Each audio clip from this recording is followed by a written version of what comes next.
Warning, this podcast is intended for mature audiences only. It contains adult language, themes, and humor. Everything said here is for comedic and satirical purposes only. It is not to be taken literally, and nothing in the show should be used as a basis for legal proceedings or real-world actions. Listener discretion is strongly advised. Well, welcome back to another episode of Slightly Offensive.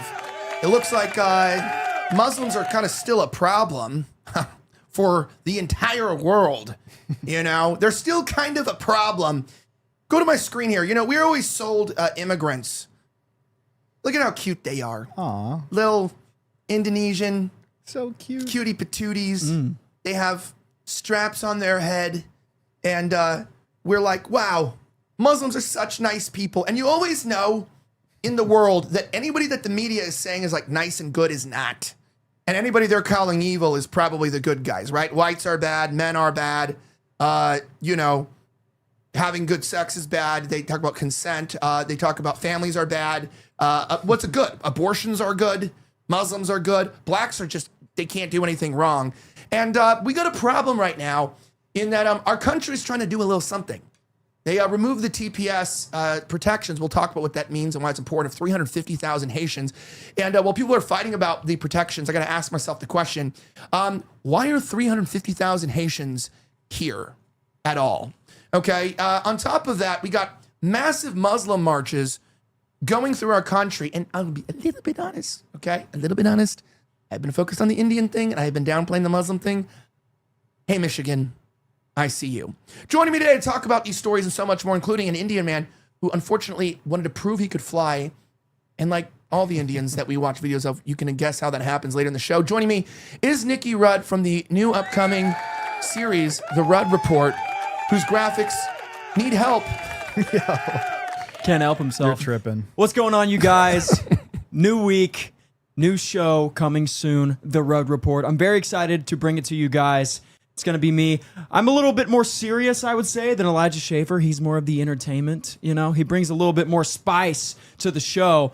I like to be a little bit more hard-hitting and serious. I'll try to joke along with you guys when I can, but the Rudd Report's going to be very news-heavy because that's how I like it. That's how I roll. That's why I got into this, because I care.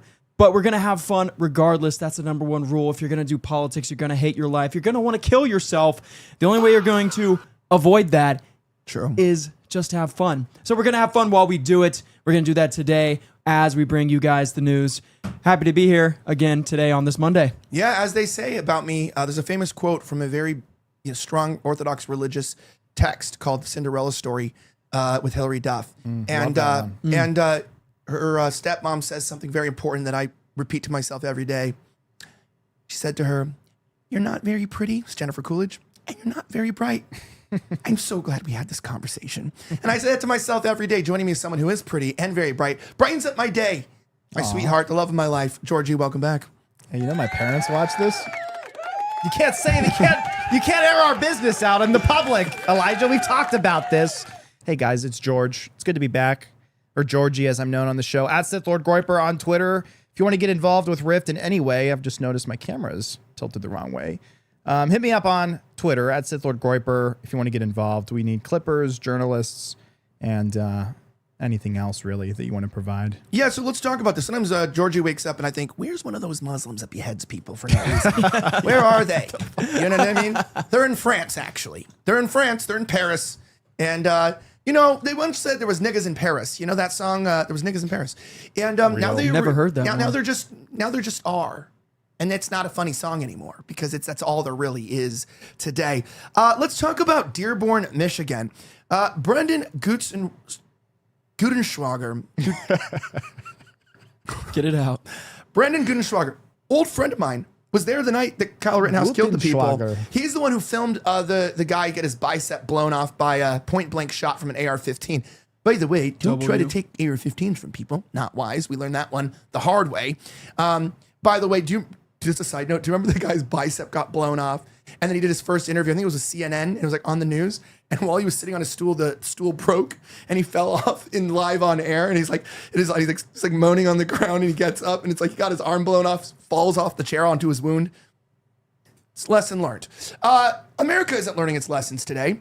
There was a really awesome rally of religious freedom and solidarity in Dearborn, Michigan, which is a problem. Minneapolis, you got Michigan over there. These states once as the white hallmarks of copacetic reality. If you don't know what copacetic means, that's because we don't even use that word anymore because our society is no longer that.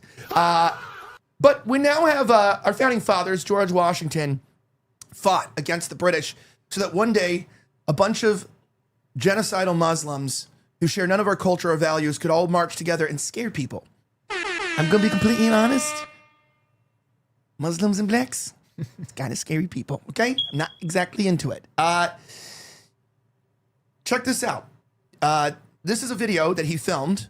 His @ is BG on the scene. Good follow. And tell me what you think about this in America.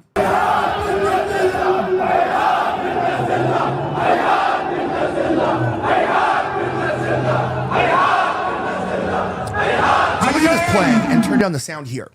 So, one little advice I gave to my friends in the National Socialist movement in Australia. You know, if you don't want people to think you're scary and bad people, maybe don't dress like you're scary and bad. Because perhaps screaming a bunch of military-aged men a war cry, a religious zealot war cry, while carrying foreign flags and Islamic flags in, what is that, probably 10,000 people, maybe 5,000 people? Oh, it's Looks hard like to it. say. Yeah. We don't see the back of it, so. It's too many. We now have a country, you know, we died, our nation died really in like 1861, but formally in 1865, more ratified in 1868, 1869.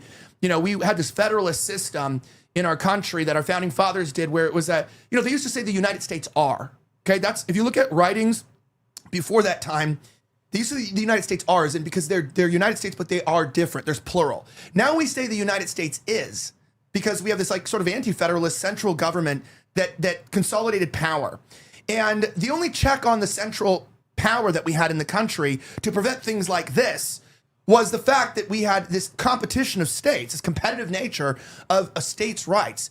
And once we, you know, introduced the, income tax in 1913 and around 1915, get the Federal Reserve, we now have a conglomeration where the only thing keeping our government in check to actually serve its people as a republic, which the republic died before the intra-state war, we call the Civil War, is the goodwill of the people that are elected to office. And, by the way, it was until recently, too, I think the 17th Amendment, where we actually had senators were chosen by state assemblies. And now it's direct voting, right, by the people. So we have a different system that our founding fathers didn't put in. I want to start by saying that. And I want to explain the problem that we have when we see things like this is actually a disjoint in understanding. It's really not a left versus right, a Republican versus Democrat issue. This kind of video that we're seeing has nothing to really do with conservative or liberal. It's really the Americans who see the America as what our founding fathers framed it as, versus like the anti-federalists and the people that are about central government that really see it as a giant empire. And that an empire who rules the world and everyone should have access to us and we should have access to them. It is people who see America as having no culture, because our culture is the world culture. You know, the skyscraper, the American invention, Moscow looks no different than Shanghai in a lot of ways, because our culture is so pervasive.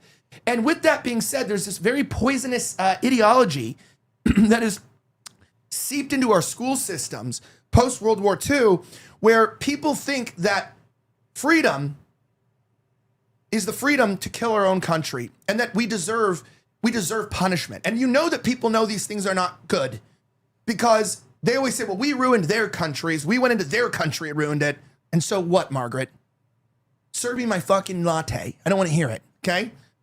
Don't know what that is. It was in Waxahachie, Starbucks, middle of nowhere. Transgender gave me a coffee. I don't know. Anyway, it's my abortion coffee because that's what I'm paying to support. No, you see this. I want to start here by saying this.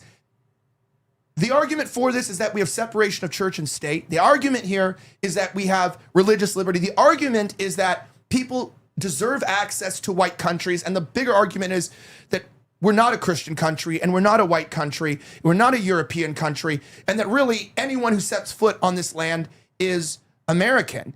And that's where we're going to get into our conversation today about the Haitians, about the Muslims, and also about the pending Supreme Court order possibly tomorrow to end birthright citizenship. The question is, you got to go to Nikki on this, and not just the idealistic view of like, yeah, I don't think these are Americans, but it's like, what do you do about this? That's an army, and they live next to us. That is an army. And if you believe in the freedom of religion and separation of church and state, then this is something that you cannot allow. When you allow something that's so foreign to our people, to our religion, to our culture, now you are just inviting chaos. Diversity is not your strength. Diversity is destruction and death.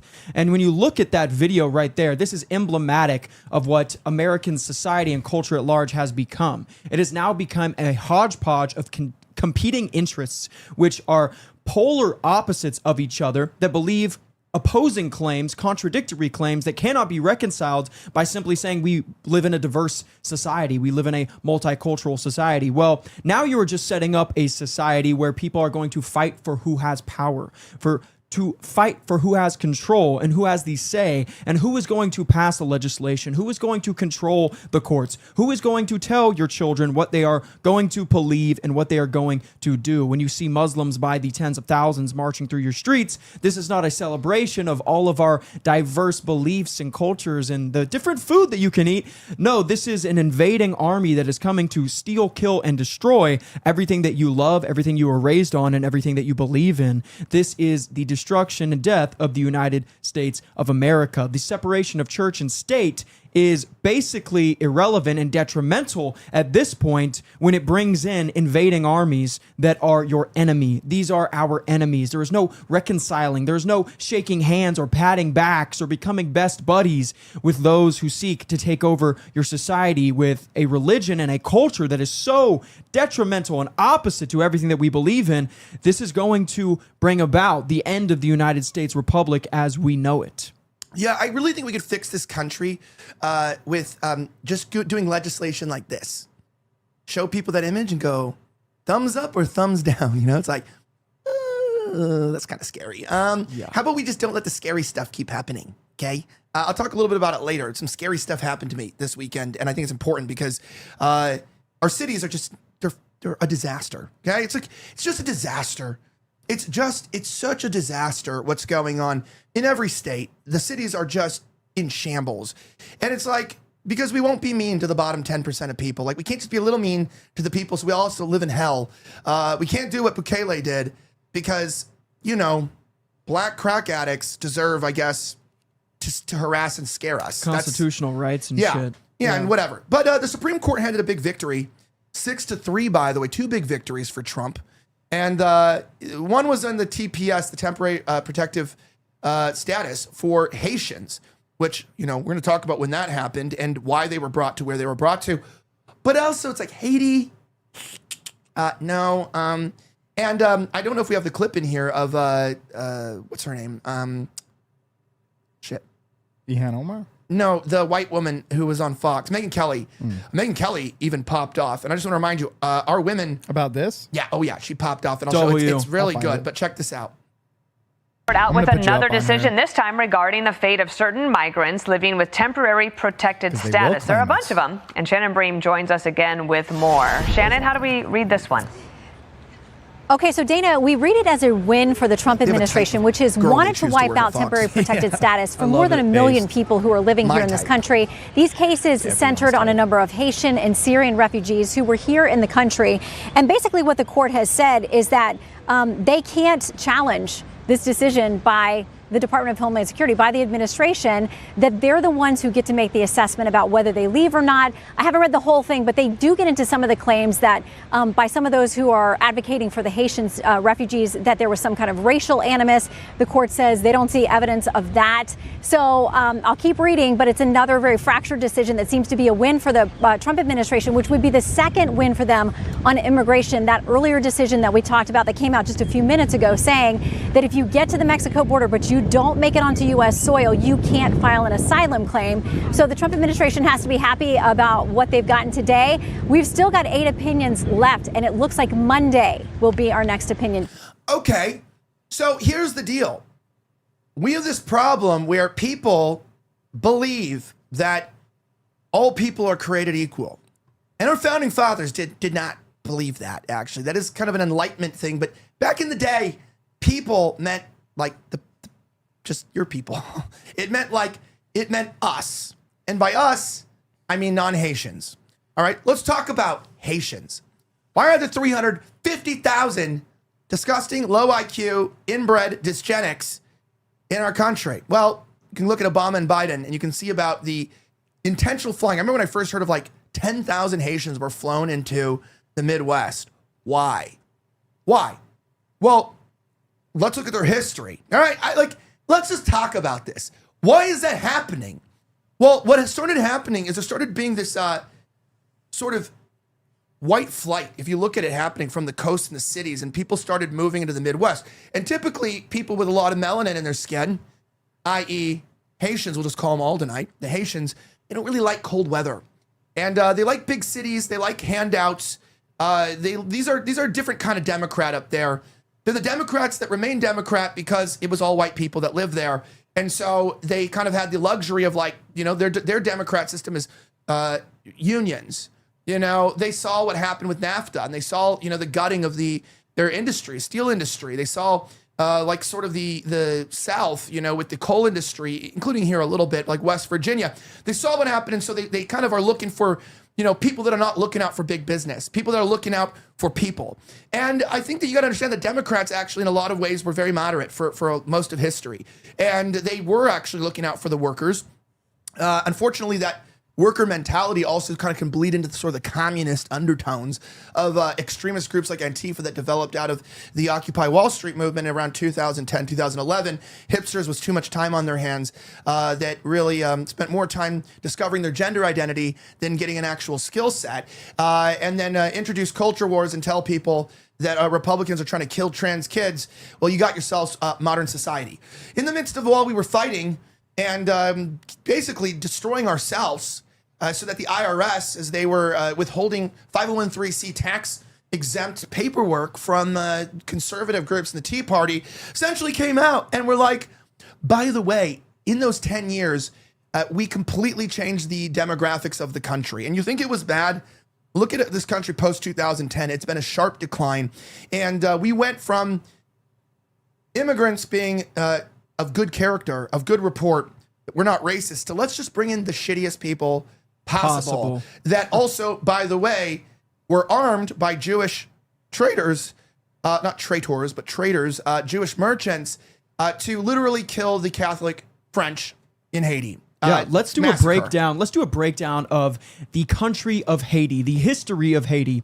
Haiti was a Catholic French territory. The French owned it. They controlled it. They had some slave plantations there.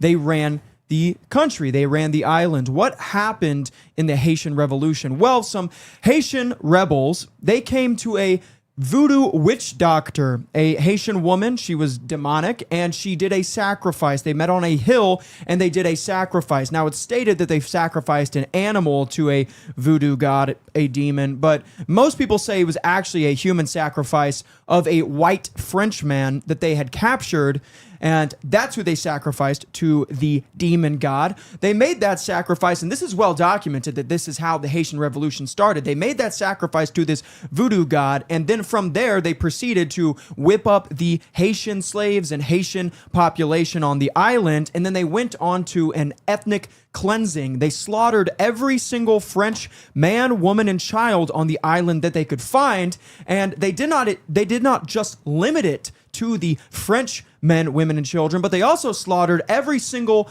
mulatto or mixed person on the island who the French had copulated with Haitian women, or maybe there was Haitian men that copulated with French women on the island, but any half French and Haitian person they found that was mixed, they were also slaughtered as well because they were dirty with French blood in the Haitian mind.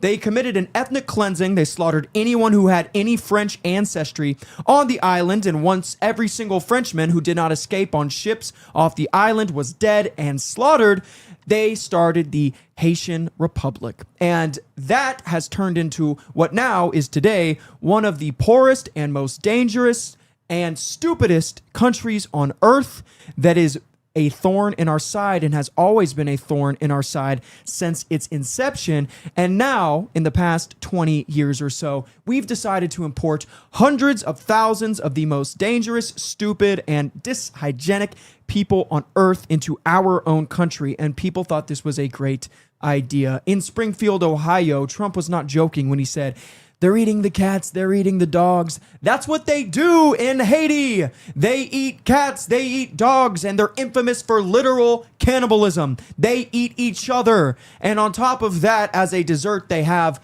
mud pies, mud cakes. They take mud and mix it with like random other shit, and that's their dessert. These are the people that we're bringing in by the hundreds of thousands into your local Ohio small town. I put out a little tweet. It did all right. Georgie liked it. You know, you imagine you're 10 years old. You're sitting in Springfield, Ohio. No problems in the world. You're loving life. And then out of nowhere, thousands of Haitians start eating your dog. It's like, I would say that I can't imagine what that's like, but I'm from Dallas, Texas. So that happened to me just with Indians instead. Yeah, did you see this? Remember this in 2024? When I remember, like they always said, it descended into chaos. I was like, I don't think Haiti's ever not been in chaos. But remember they had cannibal gangs running around and lighting people on fire and eating them. Watch this.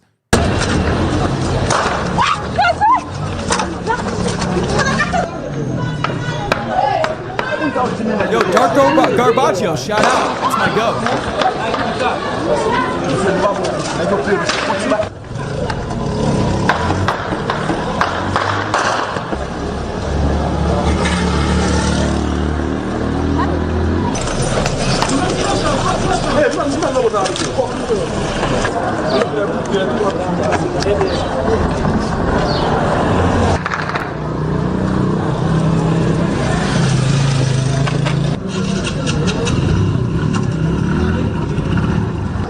All right. Not a good place. I think we can all agree. That's why Megyn Kelly said this. And I was actually really happy. 10 million views, by the way. Listen to this. And look, this has been going on for over a dozen years. Go home. Get out. We know our country's better than yours. That's because we filled it with our work ethic and our culture and our values. You being here only dilutes it for us, those who built it and live it. And half of you people, more than half, you won't assimilate. We don't want you. We don't care if you're offended. Get out. Go home. Go back to fucking Haiti. Sorry. Real. I'm thinking about our friends in Ohio who've been dealing with these TPS Haitians for years now, who are drunk driving all over their towns and killing people. This is the whole cats and dogs thing. Like, they don't want to live like Americans live. And this was supposed to be it was supposed to be temporary help. And it's turned into another backdoor way of allowing someone permanent residency here. And they take advantage of all of our public Yeah, and I want to correct one thing she said. First of all, based. That's like very based. But to correct this, the one thing that white people still don't do that they need to do is it's like our culture, our way of life. Who's us though? Who's us? It's Europeans, okay? It's European descent. They refuse the racial identity part because it is, career suicide. But also, it's like one dead white person is more valuable than the lives of all of the Haitians, the entire third world combined. True. And so, you look at this and you're like, our white women are getting pissed because they're looking for us to stand up to things. And the Haitians, if you watch the stories, I remember watching, they're driving the wrong way down the street. They're crashing into people's houses. They don't have driver's license. And they miss this one other element. Not only is our culture a racial identity, and I admit it, there are people who are not white who've adapted well to the European way of life, to the European ethnocentric ideals. Look at Argentina. A lot of people are not white. Look at Uruguay. Look at Paraguay. Not everything is bad, okay? And Singapore? Well, the thing is here's True. the thing. But here's the difference. Great country. Why? Well, it's a fascist country, so that makes sense. I've been there, I know. Yeah. But so it is what it is. But nicest airport I've ever been to, too. I've never been in the country, but the airport's Such a nice beautiful. airport. And here's the problem that people don't understand.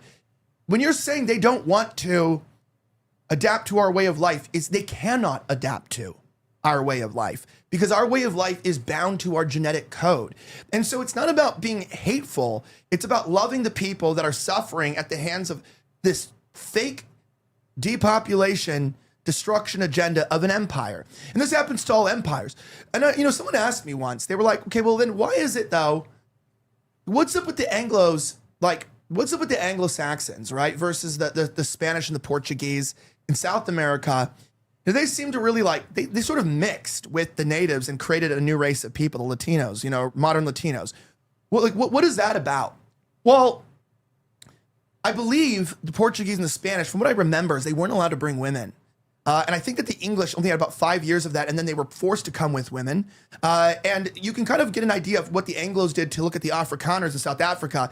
If you were an Afrikaner, like a Boer, and you mix with the blacks and create mulatto children, you would be maligned they would cast you out. Okay, you're not really allowed to buy, sell, and trade because you ethnically washed out your people. And it sounds racist. It sounds horrible to the average boomer mindset, the average modern mindset. Like, someone fell in love. I don't know. We call women mud sharks. I don't know what a white guy is with a black girl. I guess it's a conqueror. But at the same time, you're not supposed to reproduce. And the Anglo mindset, the Northern European mindset, Western European mindset, not Latin based, right? Not Italian, not Portuguese, not Spanish.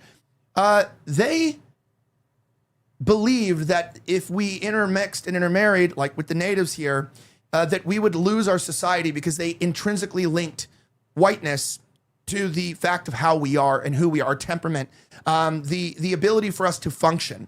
And so the problem that we still have today is people know that the Haitians are bad, but even the Supreme Court is quick to say it's not a racial thing.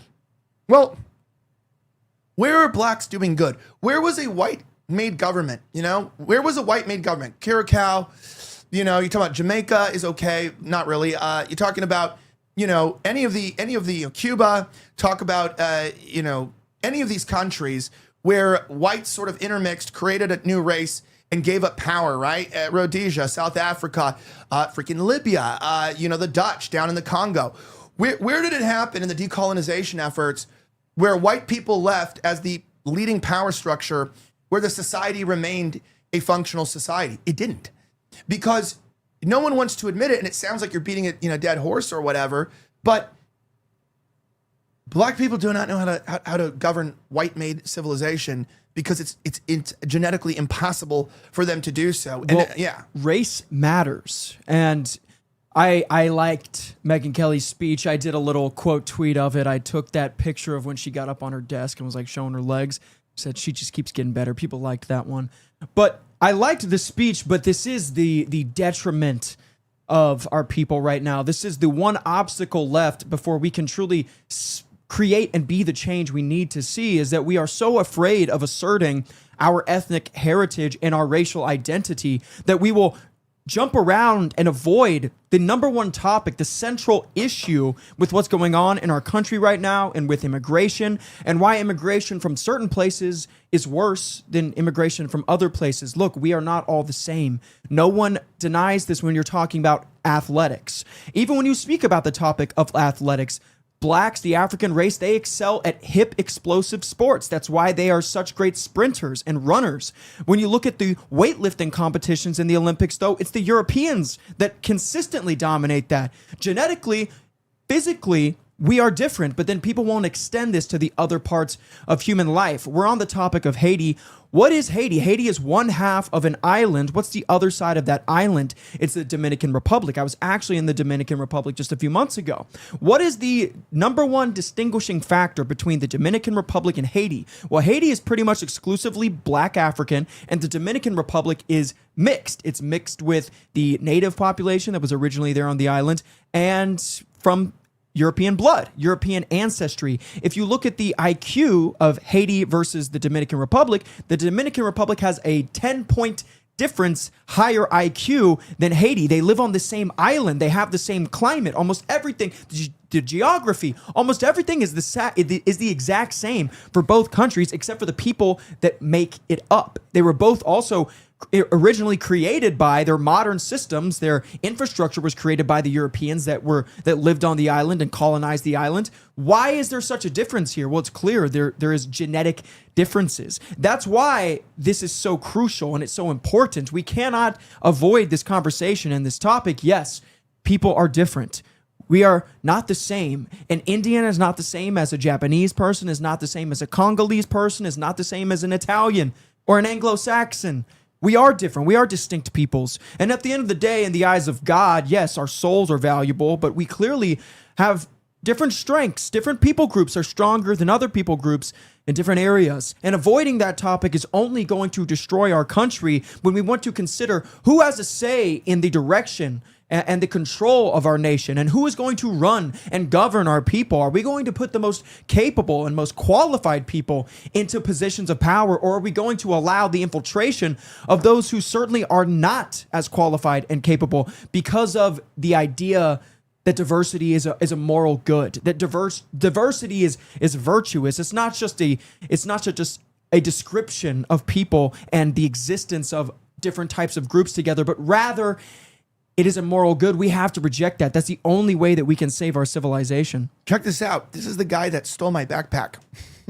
I'm not going back to Haiti.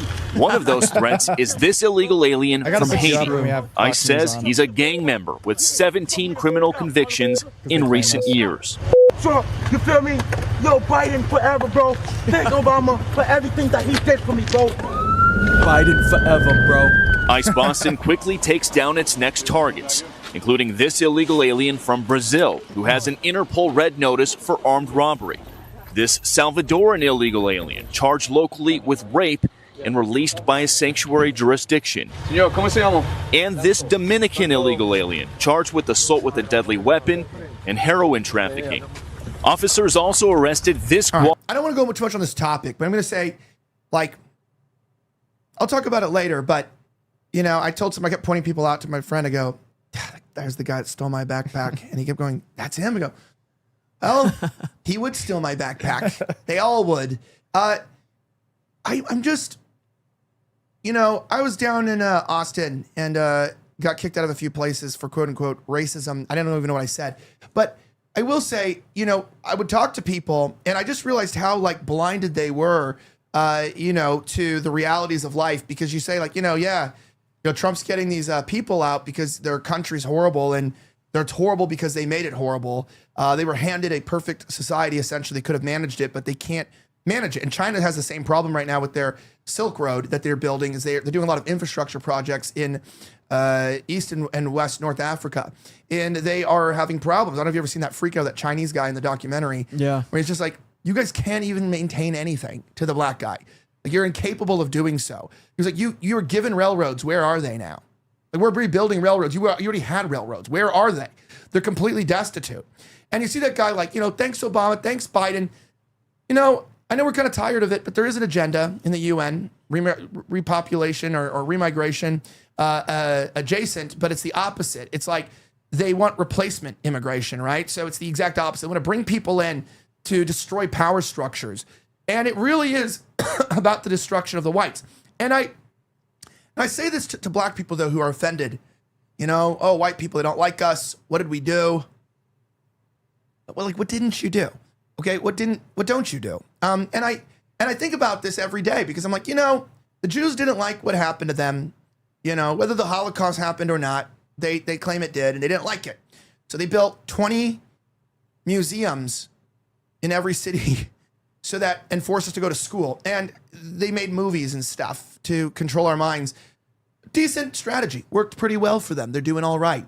I understand black people in America. You were enslaved. You were slaves. And you don't like what happened to you, and you feel like there was no Reconstruction period proper. Don't like the Jim Crow laws. You didn't understand them. And of course, you're given a false civil rights mentality. Well, I'll tell you this. Museums, I don't like them. I don't go to them, but a little more effective than homicide, you know, to kind of prove a point. You know, people weren't scared of you.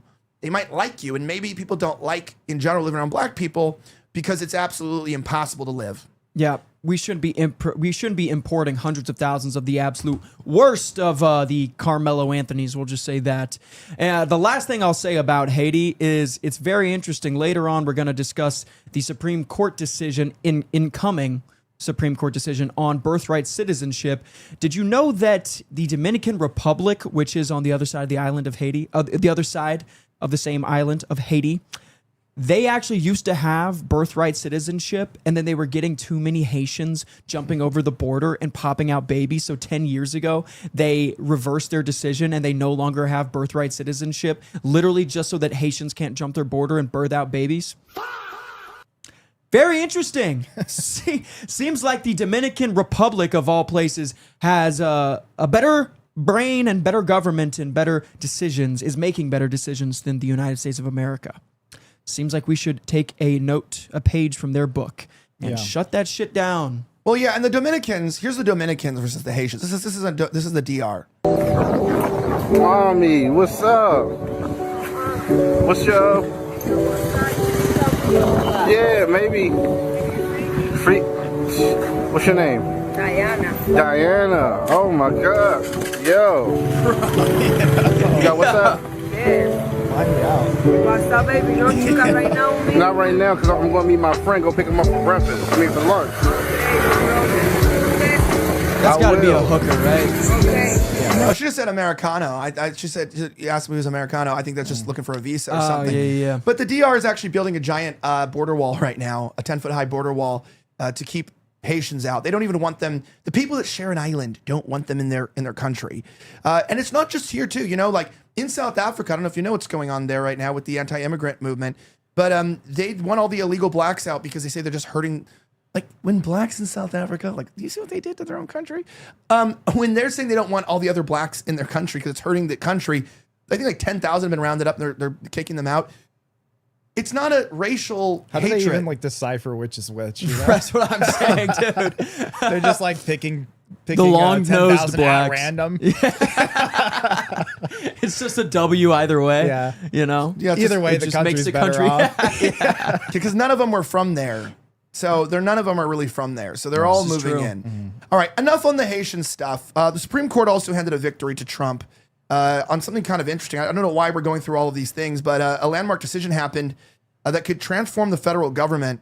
Here's a ABC News and what they said about this. We'll talk more in a second. A big win for President Trump and the power of the presidency in a landmark decision that was written by Chief Justice John Roberts. 6-3 decision here upholding the president's ability in this specific case to fire a Democratic member of the Federal Trade Commission simply because he didn't like her view on policies. Congress created that agency to be insulated from politics, only allowing people to be fired for cause. But what the Supreme Court said today is that violates the separation of powers under the Constitution.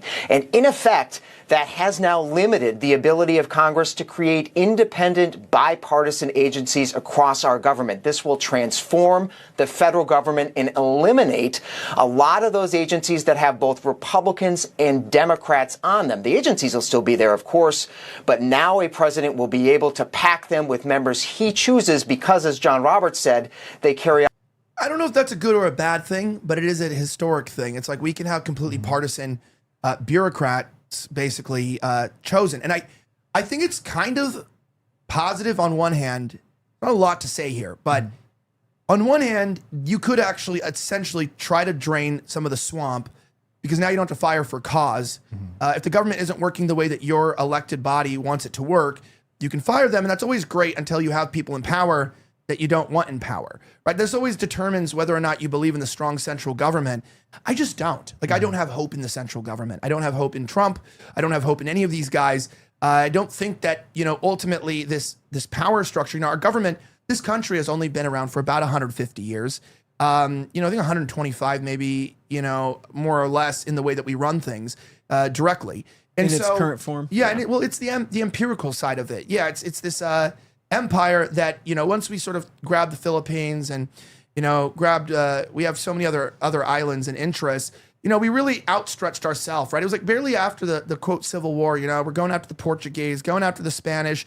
We're sort of going in this way of turning ourselves from a isolated country, a colony of states, to this surmountable empire that's on a geopolitical scale. And of course, after World War II, once we absorbed the Nazis and got their technology, it was kind of over for the world because our military was just going to become the greatest and the best. It's like you combine the Germans with the Americans, and we sort of had how quickly we won the Spanish-American War. It was like 2 days or something. I was not there. Hey, you weren't alive. You're old. interesting. I mean, that time period was so interesting, and we won. I think it was like 2 days or something like that. The Spanish-American War, very interesting. Well, they stuff. don't even talk about it at school. Like they don't even mention it really in history class. I remember they talked about the Mexican-American War, that at least took some time, but they really never mentioned the Spanish-American War. But on this topic, what I think is interesting, they're highlighting in the news and on Twitter that the Supreme Court rules Trump can fire a chair, one of the members of the FTC.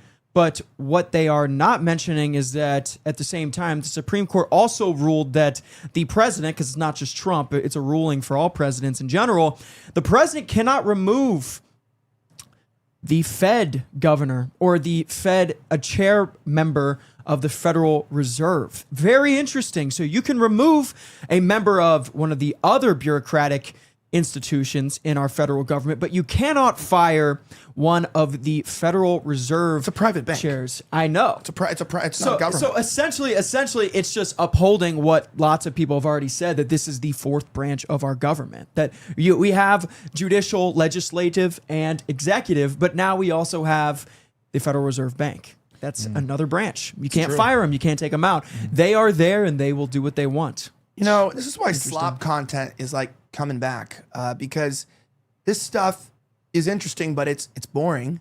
It's boring, but it is interesting because what will happen is the Fox News or ABC people will be kind of like, make this seem somewhat good if Trump continues to support Israel, and to an extent, just kind of let him do what he wants.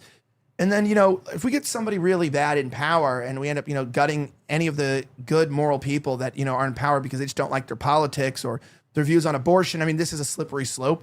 But is the government doing a good job at preventing America's collapse over time? No. Because I think the biggest problem Trump has had is that the district courts, the federal judges, are blocking all of his executive orders. So everything that he has tried to do, according to his campaign promises, has been struck down by district court judges and federal judges. So I think that's the powers that need to be expanded there. And it's like that's muddy water, because if you do have a president that's in there that wants to abuse his power and fuck the country up, it's a much easier way to do that. But if you have a benevolent ruler or just anybody that wants to fulfill any of their campaign promises, it's probably a good idea to be able to have executive orders that go through. And right now, as far as I know, I don't think there's any executive orders that haven't been challenged by a federal judge. Well, even the ICE stuff, stuff since they started them, is interesting.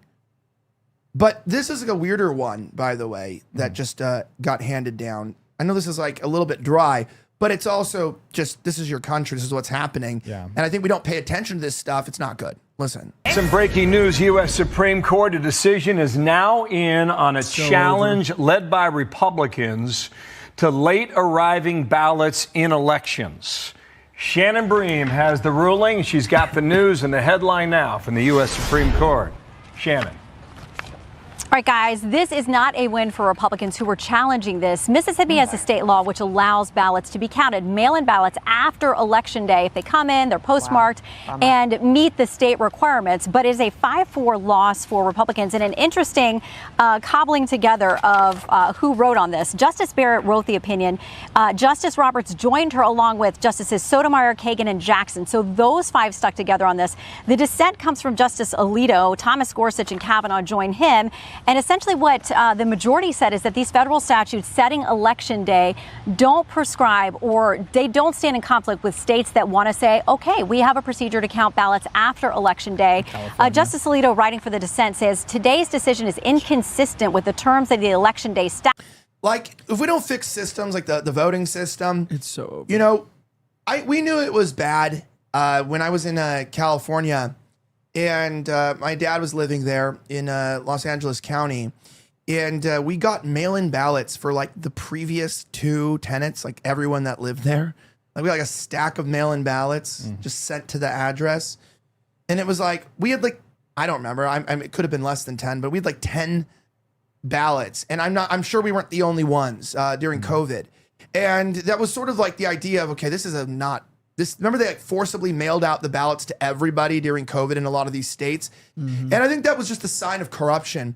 And I think the reason why like views are down across news media, from Fox News to cable news to Barry Wise, which is our own, I don't know if the views were ever up there. You know, even to Fuentes, to this show, to Democrats, that people really aren't paying attention, and it really comes down to a simple fact. We already know what's wrong with the country. Everyone's kind of understanding what's happening. In general, the people that can make the changes, and there's no changes happening to actually fix any of the problems. And it's just like, it comes to a point where you're like, okay, yeah, I know African Americans aren't great to live around. I'm just going to try to not live around them. And then the economy is bad, so everybody's poor right now. I don't care what they say. The economy is terrible. Like, people are just struggling. It is now cheaper to buy a new build home built by illegal immigrants than it is to negotiate with a boomer for his home he bought for $11 and a pack of bubble gum. So, you know, it's very interesting. This ruling, what one thing people are skipping over is that it's not mandating in every single state throughout the whole country that mail-in ballots have to be received after a month or whatever the specific timeline they said there. It's just that that it's not unconstitutional for a state to have such a law. So the state of Texas, that's not allowed. You can't count mail-in ballots after Election Day. But in these other states like Mississippi, I didn't even know it was from Mississippi. That's interesting. You would think that'd be a state that wouldn't allow that. But California, all the purple states, the battleground states that have these similar laws that we saw being very influential in the 2020 election, that's totally constitutional. They can count ballots for basically as long as they want after Election Day, and it is just absolutely destroying the integrity of these elections. In states in which there's no voter ID and you can count mail-in ballots until a month after Election Day, those are just illegitimate elections, and you should never trust them. And when you're in such a position, and what I would say to Republicans, if you're going to watch this and you're a Republican and you actually care about the state of our country, look, we have to hold control of these state governments throughout the country. There's no other option. If it falls to the Democrats, they just pass a law then that you can keep counting mail-in ballots a month after the election, and you lose your state forever. Every single election can just be completely and totally rigged after that for decades and decades to come. There is no other option. We are playing to win because there is no we'll come back next time. You have to play to win on the state level right now. It's time to get serious and quit making excuses and say, but the Constitution and all this other stuff. Like, you are fighting for the survival of our nation. Act like it. This is serious. This is not child's play. This is not the old ways. We are not shaking hands.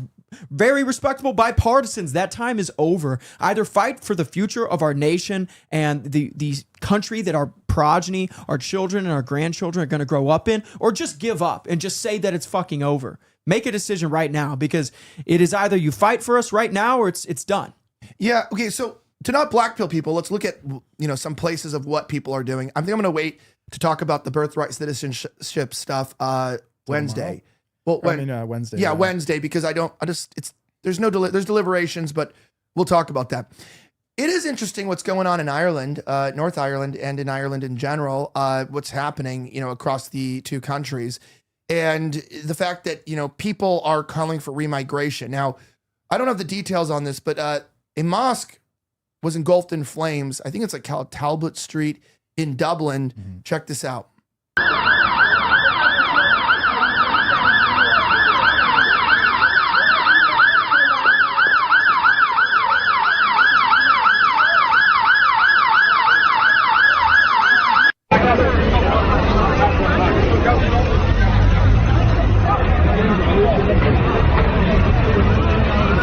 The people in Ireland, particularly the men, are waging a very successful anti-migrant campaign that is gripping the world. And they're doing it using illegal methods because legal methods don't work. And I'm not promoting illegal activity, but I'll talk about it later in the show. But I am. Well, I'll talk about it later in the show. I had an incident, and if I entrusted it to the police and didn't take it in my own hands, I wouldn't have won. And that's how I think people feel like me right now. I had something very bad happen to me. Stay tuned in the show for it. I was pissed because I've been having a lot of people, for lack of better words, fuck with me in my life. And, I'm trying to do things legally, and I'm going to continue to do them. And I'm trying to trust things to the courts or to the police or to the systems. And it's just like there's so much chaos and so many bad things happening to people. You're just not special. You're not unique. And the government doesn't care about you enough to really do anything. Unless you're a black guy and someone calls you a bad word, then we get the whole news media apparatus to, come to your side and pressure the government to do something. But, if you are a victim of the real migrant crime, you even want to make a movie about it. Army Hammer, shout out Elon Musk for posting it. If you want to, I don't know if anyone saw that movie. Crazy movie. Very disturbing. Which one? The one about the Citizen Vigilante. Citizen Vigilante, yeah. No, I haven't yet. It's free to watch, and it's really gruesome. Have you seen it? Great documentary. Yeah, great documentary. It's made by a German director. That's all I know about it. Yeah, And, it's a documentary at this point. I couldn't Is it tell. about white people fighting back? Yeah. Nice. We'll watch it tonight. It's about white people fighting back against migrants. Very good film. And very interesting because I get why it was banned in Germany. Because if you told me this was a documentary about a real situation, I felt like I was watching the evening news. And it hits on themes. It hits on themes that I find to be, it's just gut wrenching, dude. It's like, I'm not going to give anything away, but the movie just starts out. This is like the first scene, right? I'll give you the two scenes here to not give away the movie. Although I'll tell you, just go read Twitter and you already know what the movie's about. It's like I knew where it was going, and any of you who are here would know where it's going. Someone here? No. I heard a door open. I thought I saw someone walk by. Maybe I'm tripping. Should we BRB? Casper, I just heard a door open a second ago, or like something like slamming. I didn't hear nothing. Okay, well, I'm just always. You want to BRB? Just real quick. There's people. All right, be right back, everyone. Yeah.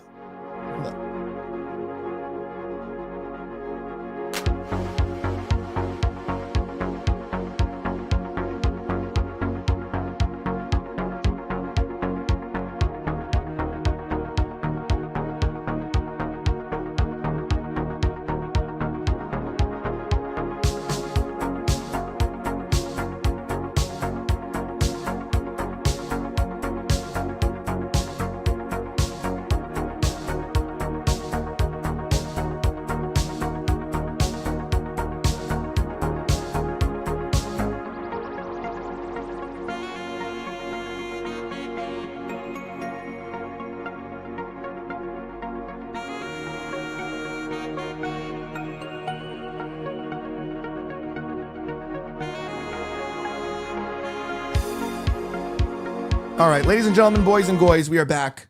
Sorry about that. Sorry about that. We've been haunted. He's with the devil now. So we lost Nikki. Where's Nikki? Well, where is he? Did you notice him leave? He just disappeared. Exactly. No, it starts out. I just knew what was going to happen. It's this cute white woman. She's got her 6-year-old son, and they're just at a little grocery store and just buying some. In the movie? Yeah, it's just how it starts. And you already knew where it's going. You already know where it's going now. buying you can walk in front of the camera right now, it's fine. Buying some bread, a little tiny shop, you know, and I'm like, this is too real. Get out of the shop. You know, there's like tagging all over the walls. You're like, okay, oh no. It's like showing the decline of Europe, you know, and like walking, and don't know how they got actors to join in on this. And there's just like this deranged black immigrant just like walking with like a giant knife behind his neck. I mean, a knife behind his back. And it's like making noises. Like this is like every day, and you walk on the street in any major city in LA too, in LA, Chicago, Is this anywhere. the beheading video? No. Mentioning? And the mom's like, okay, and like gives her kid like a little snack, and they're walking. Just goes, oh, the movie. Boom, stabs her in the neck. Just stabs her, starts shooting out blood. And the son's like watching. He's like, mom, like in whatever. And he's like, oh my gosh. And like he just starts chasing people with a giant knife, trying to stab random people. And you're like, this would be an interesting movie if this didn't happen all the time. Okay, this isn't like Fast and the Furious where they put rockets on their cars and go to space in cars. Okay, I don't know when Fast and the Furious went from drag racing and cars to being in space, and I don't know what happened with that series. I think we have 36 of those movies now that nobody asked for. But this is like how it starts, and then the news comes on. And it's like, exactly my point. It's like people are upset right now all across Europe because they feel like the government that's supposed to protect them is enabling their murders, is enabling their rapes, is endangering their lives. And I'm like, I like pause the movie to like just calm down for a second because I don't usually get pulled into movies. And I was just like pissed. I was like, I'm not gonna get emotional, but I'm just like, you know, this stuff has happened, you know? And you're just thinking like, you know, I know it's not a real kid. This was a, you know, fake scene, but just like, how many times has this stuff happened? You know, where like little white boys have their innocence taken because, you know, their mom gets stabbed in the neck by some Negroid that like, quite frankly, shouldn't even exist. That God put an entire desert to keep them from ever getting to us. They got an IQ that couldn't develop technology to ever find us. We gave them airplanes. What are we doing? And I'm watching this, and then there's a video clip on X in the United Kingdom. Might have been Ireland. I don't know. Of this girl interviewing with GB News, I think. And she's talking about how she doesn't play outside anymore. She's 13. And, you know, all the kids are not even allowed to go to the park. 13. This is like not a 7-year-old that can't be out of 10. Like teenagers can go play at the park. That's you want them to play at the park, and that they're just like scared because migrants follow them and try to rape them. And what are we doing? We're failing these children. We're failing our people. You know, and it's gut wrenching and it's heartbreaking at the highest degree to realize that's like this movie is banned because it's not creatively written. It's just about a guy who decides that he's going to take matters in his own hands. And this is the only other scene I'll say. They go in and they do something really smart. Is he likes to. I'm not going to give away any of the movie, but he likes to watch like social media. That's how it starts. He's watching like TikTok, essentially a fake TikTok app. He's literally me. Yeah, and it's like people talking about him, this vigilante, and it's like, so what do you think? The news is trying to paint him in a bad light. Like, what do you think about him? Like, you know, he's like, you know, killing and torturing immigrants, you know, like as if he's a bad guy. And it's like so true. People are like, I agree with it. You know, someone's got to do something. And then there's like, it's like a girl and she's like, I think he's hot. Like, I mean, just a man that's like, he's doing what every man should be doing, you know? He's like keeping women safe from like getting raped. Movie? Yeah, like, and he's like flipping through like TikTok and everyone's like, yeah, I think we should have more of this. Did you guys both watch it without me? No, I haven't seen it. I've just read about it. What the hell? And it goes right into the scene where he shows up to like this person's house of this girl who was brutally raped by a Pakistani rape gang. And he doesn't say who he is. And the dad answers the door and he's like, do you feel like the courts ordered justice for your daughter? And the dad's like, who are you? Like, what are you doing? It's like, you know, like it's like a European couple. And it's like, or European dad. He's like, what are you doing here? You know, like, who are you? And he's like, I asked you, you know, I'm kind of getting the words wrong. He's like, I asked you a simple question. Do you believe that your daughter received justice for the crimes that were given against her? And you can tell the dad's scared because he thinks he's going to get called racist. And he's scared about like defending his own daughter's honor. And it shows in the back, then the daughter's like standing there. She like comes down, she's standing on the stairs and she's like crying. And he's like, you need to leave. And she just like yells out like, no. Like she starts crying. She's like, no, like, no, like there was no justice. Yeah, exactly. Yeah, there was no justice. And he goes, that's all I need to hear. Thank you. And closes the door. And that's kind of like, yeah, that's all I'm going to say. And it's like they start with the victims. It starts with the victims. And I'm watching it and I'm going, well, I believe that they made it too real, right? With the social media and the news and stuff like that. And they show the new European news won't give the they won't identify the shooter, like the killing yesterday, or was that today in Germany? It's like Stodest or whatever you call that city. Someone walked in unprovoked to a care facility for pregnant women without fathers and old women, and just murdered 5 people, all white. And they said 5 white victims, German victims, and an unidentified shooter. And they call it the Ann Coulter Law of 2015. The longer we don't have a description of the perpetrator, the more you can realize they probably were not white and should never have been here. The darker they are. Yeah. That's exactly what it was. If it's an incel shooter with like, some communist or fascistic manifesto, that's going to be released immediately. Just like this Pornhub shooter in Canada. Guy goes out, he's some communist and he like hates Pornhub or something, whatever it is. He's definitely addicted to tranny porn or something.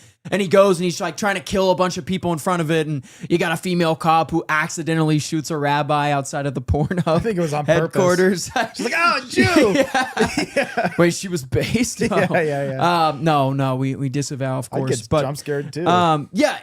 We know this is what they do. They are trying their absolute best to keep the native population of Europe, specifically the native male population of Europe, suppressed and depressed, and keep them away from active fighting back. They're trying to keep them from standing up against this invasion that they have that's engulfing their cities, it's engulfing their countries, destroying their culture, and literally raping their nation. They don't want their people to see a white man who looks like them, who acts like them, who talks like them, and certainly thinks like them when he sees these crimes and atrocities being perpetrated against their own people, their own flesh and blood. They don't want them to be inspired by a man like that. And again, we're not promoting any sort of violence right now, but I'm just saying there is an equal and opposite reaction for every action. Okay, so if you do this to a certain people group for long enough, eventually somebody is going to rise up. Eventually. And that honestly leads into our next topic that we've got here queued up, at least unless you have something else you're going to pull up. Yeah, well, I just wanted to play like a quick video here of something very interesting. With like the immigrants, I think this is in Canada here.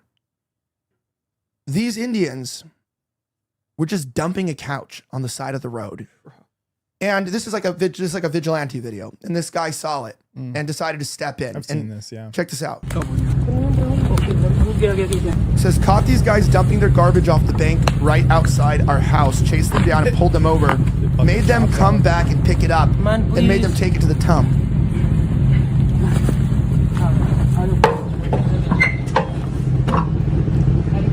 Dude, think about this. They know this is wrong. Otherwise, they literally wouldn't go back and do this. They know they're getting away with something that is wrong. They just don't care unless they're caught. They're just going to drive a little ways and do it again. They did it again. No, this is a dump. Okay. Yeah. He followed him to the dump. Fuck yeah. Well, of course, Indians would know what a dump patriot. is. They were born in one. So that's the truth. Absolute Little patriot. India, But they it's like this vigilantism. I got to be careful because I have to say nonviolent vigilantism isn't it hard as a news host? is the next step where you're going to have to start taking matters into your own hands. Okay. Yeah. And I'm not going to go too far into this story with all the details. But yesterday, my firearm was on the show. Was stolen. It goes off. No, was stolen. Also, I was robbed. My laptop was stolen, which is sitting right here. Along with my favorite, Georgie's favorite quote that he lets me use. This is company property. It's Georgie's gun. Thank you. But it is what it is. It was all stolen. And, you know, in a second, I'm loading my bags onto a cart. I was traveling. And I want to remind you, the only person on the floor, nobody who checked into the rooms, I was the last person there. They had told me that you're the last person. Housekeeping was not there. I'm just loading my bags. And I walk back out of my room to put more bags on the cart, and my backpack is missing. Okay, this is on a secure floor. You have to use a card to get up. Prides itself in security. I know this place. I told them I'm not gonna say the name or say anything because they did handle the situation appropriately, and it wouldn't be good press for them. My bag was missing, and it was, it's just a cart. You're just loading the cart from your room. You're just getting your stuff. I was helping someone move, so I had a few more bags to get for them. And I go, well, this is not good because that bag has like my valuables, and I'm just loading a cart. How did someone steal stuff within like seconds off my cart in a nice hotel that's high security? So much so that I go down and they didn't believe me. And they're like, hey, you did this whole thing. Are you sure you weren't drinking last night and misplaced your backpack? And you're like, no, it's gone off my cart. And I need that. There is a loaded firearm in that bag. And I was loading my stuff and it was gone in seconds. And they're like, oh, shoot. So we call the police, and the police come, they're like, yeah. And the hotel's, saying to me like, hey, this has never happened. I'm a member there. I didn't spend a lot of money, but I'm on like the top floor. It's the, suites or whatever. It's very nice. And they go, this has literally never happened. We've never had anything like this happen. They check the maintenance. Nobody from maintenance or room service was up there. Why? Because apparently those floors were empty. I was the only person on a secure floor because they were getting their carpets cleaned. Okay? 3 floors. And they told me nobody has access to those floors. There's nobody up there. This shouldn't have happened. They had told me before too that it was like, secure and whatever. Interestingly enough, young white Chad, valet, really was, he was personally upset. Most people that work at hotels are minorities. Very upset. 18-year-old kid. He's like, dude, like, this is so wrong. Like, this is so ridiculous. Like, we have to figure this out. Well, they didn't know that I had a tracker in my backpack, which they got rid of, but they didn't get rid of the second one. Fortunately, my car thieves found both trackers, but these people didn't find the second tracker, which I didn't even know was in there, actually. Apparently, it broke off my keys. And it dings to another skyscraper.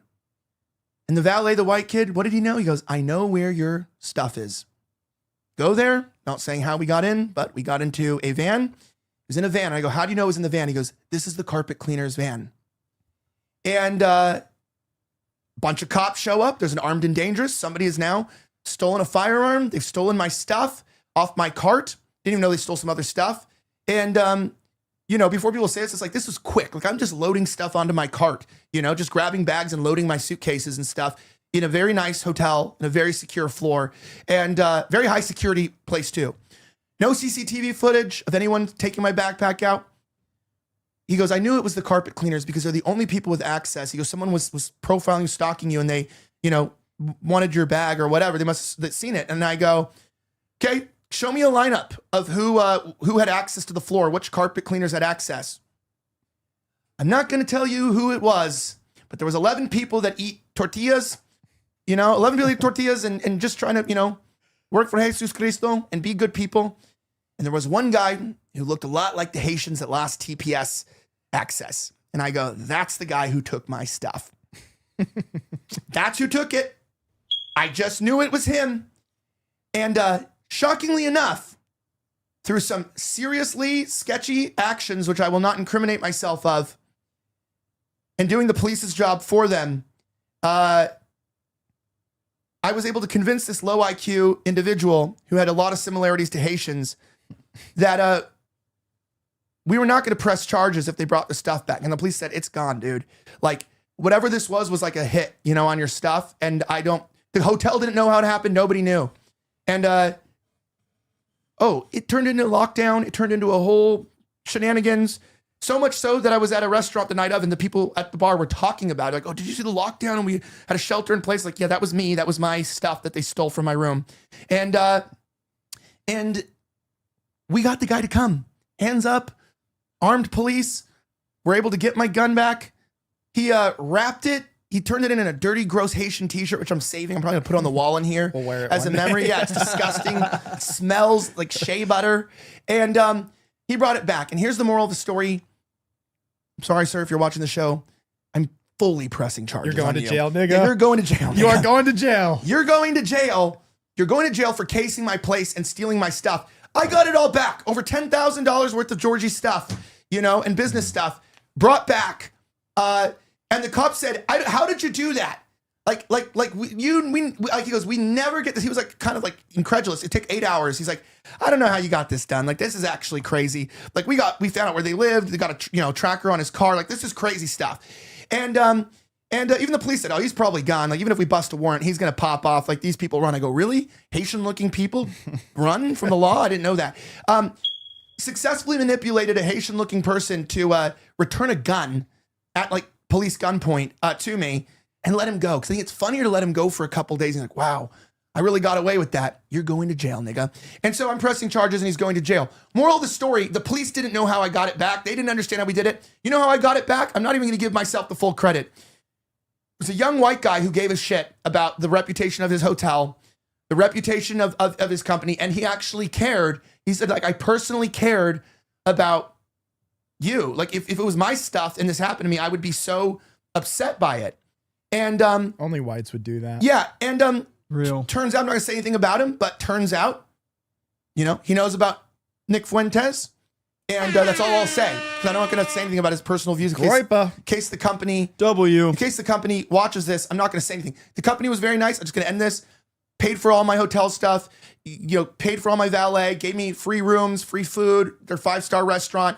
Offered me anything. Like, they were so nice. I didn't take advantage of it. I didn't milk it because I'm white. I'm not like, give me 2 months of free stays. Just like, just need a room tonight, man. I'm exhausted. I can't believe I got my stuff back. But vigilantism, me taking a vigilante approach with a white guy, when two white guys get together, we really can solve our problems. And we really can, come together and do what's right. And when we really care about each other, and we have a high trust society, and it hurts you when somebody's a victim of low trust society. It's like, this is what I'm saying. This is a high trust setting. This is like, there's nobody up there. I knew there was nobody up there. I'm just loading my stuff. Just so much so that it had never happened there. And even the police were like, it happened here? We never had calls about this stuff here. And it scared everyone so much on the block because that crime didn't happen there. And I'm going to tell you this. I think it was the only Haitian looking person on staff and the only one I saw in the entire building. There was one of them in a 400-room hotel, one of them. And it just took like less than a minute for them to commit 3 felonies and a misdemeanor. I'm not going to explain all of them. And that's all it took. One of those people, one person who wasn't even supposed to be there, who wasn't even supposed to be on the floor to do something on the job, to where the owner of the company, I'm going to call it out, was like, this guy has worked for me and he's been so like, what, this is the dumbest thing he ever did. I go, oh, it probably isn't. But he got caught. And as a white man, I'm not going to press charges. Oh, I feel bad for him. Oh, he's just a kid from a tough home, because where he lives is a tough area. You know where you deserve to live, buddy? In prison. Okay? With the rest of your guys. Yeah. You're going to jail. Yeah. And another public service from Correct. Elijah Schaefer. Doctor and engineer. Wow. And the cop asked me, how did you know it was him? By the way, all the Hispanic guys were like, "Sure, no, it's not me. I know steal everything." I was like, buddy, he's like, "I'm not going to jail." And he's like telling the cop, he's trying to put me in jail. I was like, dude, I'm not trying to put you in jail. I'm clear, Humberto, that you're probably not the guy. You're 4'11". You're crying. You're like 50. And he's like, "I got to go home to dinner tomorrow. My wife." I was like, "You're not going home to dinner, buddy." I got them to snitch on him and everything. And I'm like, it's like finding a nigger in a haystack. Yeah. Well, he goes, how did you know? How did you know? How did you know it was him? Like, that's like good work there. I go, I'm an investigative journalist. I used to be. And I go, I'm just kidding. He was a nigga. So I just knew it was him. And he laughed. He's like, we're not allowed to, profile people based on skin color. I'm like, well, maybe we'd have less crime if we did that. Really? And my dad gave a good statement. I go, Dad, racism saved me again. I almost lost $10,000 of my friend's stuff.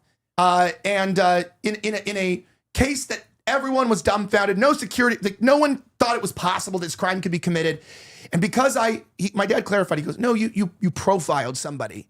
And I'm like, there's a very thin line between profiling and just racism. Can we just say that they say profiling is racist, and it is? It is, but it's good. And I'm just going to say, in my life going forward, I'm putting someone else in jail too that I'm not going to get into. That's a private one. Someone did something illegal against me, and I'm putting them in jail as well, and they're going to go to jail. I'm going to start putting people in jail. Like, we're not even starting with lawsuits here, the people that fucked me. We're just going to start with jail time. We're starting with jail or prison. I like this. And, you know, I'm fighting back now. This pussy fights back, okay? You know, that's what they say. And that's a clip. Yeah. You know? And that's a clip. Well, this pussy fights back. So I don't feel bad for these people. I have no sympathy for them. I don't care. Stop fucking with us in our own countries. You fucking pieces of shit. You know? Stop fucking with our high trust society. And I'm going to end here. The reason why everybody was baffled is because think of that hotel as a high trust society. It's got upper echelon clients in an upper echelon area of society to where they don't have crimes happen there. And they even said, like, it's just like, no, you know, the owner showed up, everyone, they really made it right. And they were really scared that I was going to leave a review or say something that would, you know, obviously if there's an armed and dangerous triple felony that happened in this place, it now would make people not want to stay there because one dude broke the reputation of a hotel, opened up in like, you know, I'm not gonna say what year, but like 20 years ago, and it had no crime, no police reports, nothing. And it took one little Negro to ruin the whole thing. And I'm not gonna ruin it because I know that it's still a high trust place, but not when those people are around. And that's the unfortunate truth. I don't wish I believe what I believe. I wish I didn't think what I think. And I wish life wasn't the way that I think it was. I wish the libtards were correct because it would be a lot easier, have a lot less enemies, and I'd be a lot happier if I didn't hold the views that I do. And you know why people don't like me for the views? They'll still call me anything. They'll call me racist, call me sexist, they'll call me anything. They'll call me somebody even said here, a drug user, I don't even use drugs. They'll call me all these things online. You know what they won't do? They don't call me a liar. And they don't explain where I'm wrong. You know, they don't explain how I'm lying or I'm misleading people. And that's why they attack your character. You're going to see that with Alex Jones. You're going to see that even with that situation. I explained to somebody that night what happened to me and who did it to me. And they got mad at me, said, oh, you're trying to make yourself a victim of a white victim of a racially motivated attack. I'm like, how dare you? I'm like, I'm a victim of crimes today. I'm a victim, okay? You guys know about what victims are, you libtards? I'm a victim. And they're mad because I just happened to say the skin color of the guy who did it, and that's why he did it. He can't help himself. And vigilante era begins. You know, vigilante era begins. What is described as racism, quote unquote racism today, is the only way to save the country. It's the only way to save the country. These people act in a certain way, and I'm at a point now where I don't care about the debate anymore. They want to say, it's because of socioeconomic factors, it's because of culture. Then other people say, it's because of genetics, it's because of their racial genetics.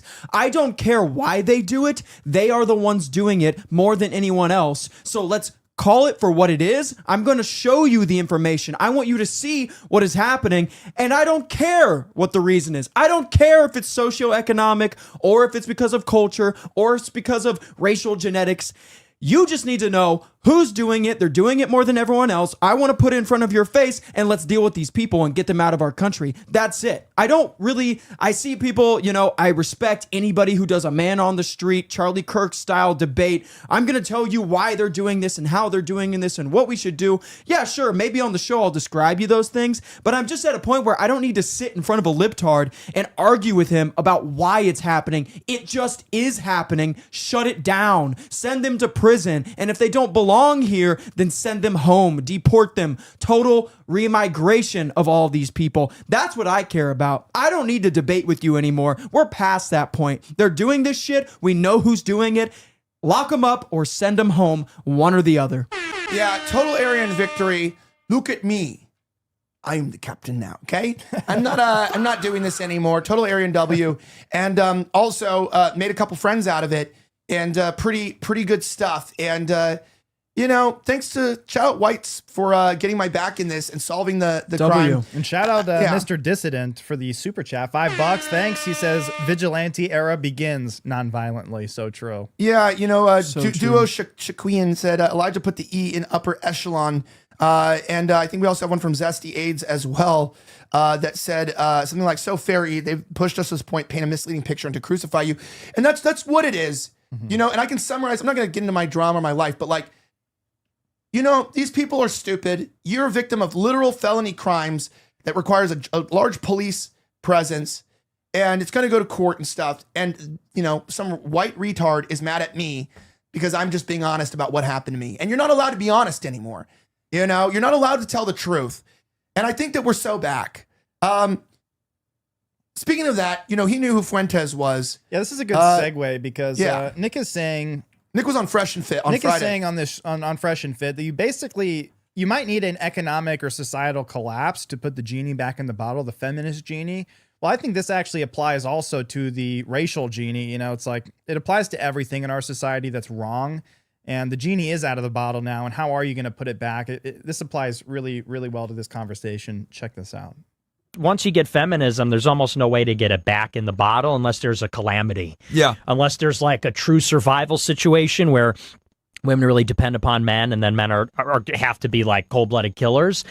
I think society literally has to reset and collapse. I think that sometimes to assert the male because otherwise feminism's it's unbeatable. You know what? Not only is it like, because here's the other thing too, because it's like they're half of the population. Yeah. So it's like you can't. And I've said this to people like, how do we take it back? I'm like, well, you can start by repealing the 19th Amendment, but realistically speaking, it's kind of like doom and gloom because it's like that women aren't going to concede any of the levers they have, dude. It's like they can literally do both. They can like date and be whores, and like get a guy to take them like buy all their shit, but at the same time they can also like fucking run a company. Like they can do it all. They can literally do it all. So why would they concede anything? Yeah, they won't, and they're not, and then they control most of the men, like women, and they're going to advocate for their own interest. By proxy. Yes. Yeah. So there's actually a tweet. If you can comment on this, Nikki, I'm going to bring something up in a second. I got to look for it real quickly. This is absolute facts, and one thing I want to say is that feminism and anti-racism has become so pervasive within our society, it is literally going to require exactly what they described, a calamity, to put it back into the bottle. If you look at these right-wing so-called spheres, TPUSA, similar organizations, and even the conservative churches. I was at a mega church on Sunday, then I went to mass at 5 p.m., I have to live both. I got to get the best of both worlds nowadays. It's like my only option. But I'm at this mega church, right? And it's a super patriotic church, right? They love America. They've been celebrating for the past few months the 250th anniversary of America. And within it, they're highlighting Martin Luther King over and over again. They're highlighting like Venezuelan immigrants who say that they love America. And then they're highlighting women who have transformed our society and stuff. And then you look at TPUSA. What are they putting out there? They have a women's summit. They put Erica Kirk in charge of the entire organization. This feminist structure that has been built into our society and this anti-racist structure that's been built into our society is so ingrained subconsciously into the minds of everyone that it's only the right-wing chud like myself who's pervasively online, chronically online, knows all the facts, sees the decline of our culture and of our country, and knows what needs to be done. But that's like 5% of the population, maybe 10. The people, even the Trump voter, this mindset is so deeply ingrained into him that he cannot comprehend what it would be like to live in a society where this is not the standard, where this is not the norm. It will require some sort of calamity to get us out of this, and it's terrible. You look at the point they made there. Women will run around, live their entire lives the opposite of a trad wife. And then a dude who's like not even that bad looking, who has a decent amount of money, will wife up the single mom because like she's scratching his back and sucking his dang-a-lang, you know? That's where we're at now. That's where we're at. A dude who should be like getting the best of the best will stoop down and get what should be like used goods and going for a chud. That's where we're at now. Well, I agree. And like, by the way, shout out to a locals chat for putting this up here. Look at me, Elijah. I am the captain now. So true. The George, that screenshot they have of you is so great. I take like that off that, the screen. actually. I want to read this from PNW Gorilla. Really liked it. He says, the more you think about it, the funnier it is that social media, movies, and the news media tell us almost constantly how women are these strong, powerful, wise, and logical beings. And then in real life, almost every single one of them is the most irrational, self-destructive, fragile, overly emotional, borderline psychotic creature that you are tiptoeing around almost constantly. And, you know, I mean, eventually you just realize that you stop tiptoeing, but then you have problems. Not recommending it. I'm just saying I've applied the red pill knowledge, and I don't think it works as well as you'd think because they do have too much leverage and power. But I do think it is black pilling what he said. But like that's true. It's like, you know, it's like the idea, you know, black people make, you know, diversity is our strength, but then it like you don't really see what it's doing to make us stronger. You know, you just like don't really see it, but all you hear is this narrative of reinforcement. That's the thing with women, like they're just great. And then you see their videos of their made up jobs, and it's like every movie ever. Yeah, it's like puts blacks and women in it's positions like they would never be in. Correct. And it's like, dude, like, yeah, there are exceptions to this, but look at every institution that women have power over. The primary, divorce, human resources, abortion, reproduction, and making your life hell. Okay. And it's an institution. And the moment that, yeah, well, it is. It's you can control a man through his dude, that's what the Bible says. Like it's literally better to live in the desert, like and suffer than to be in the house with a nagging woman. Yep. So true. You know, I once saw a tweet that said, you know, I'm sure that nagging your husband has really improved your marriage.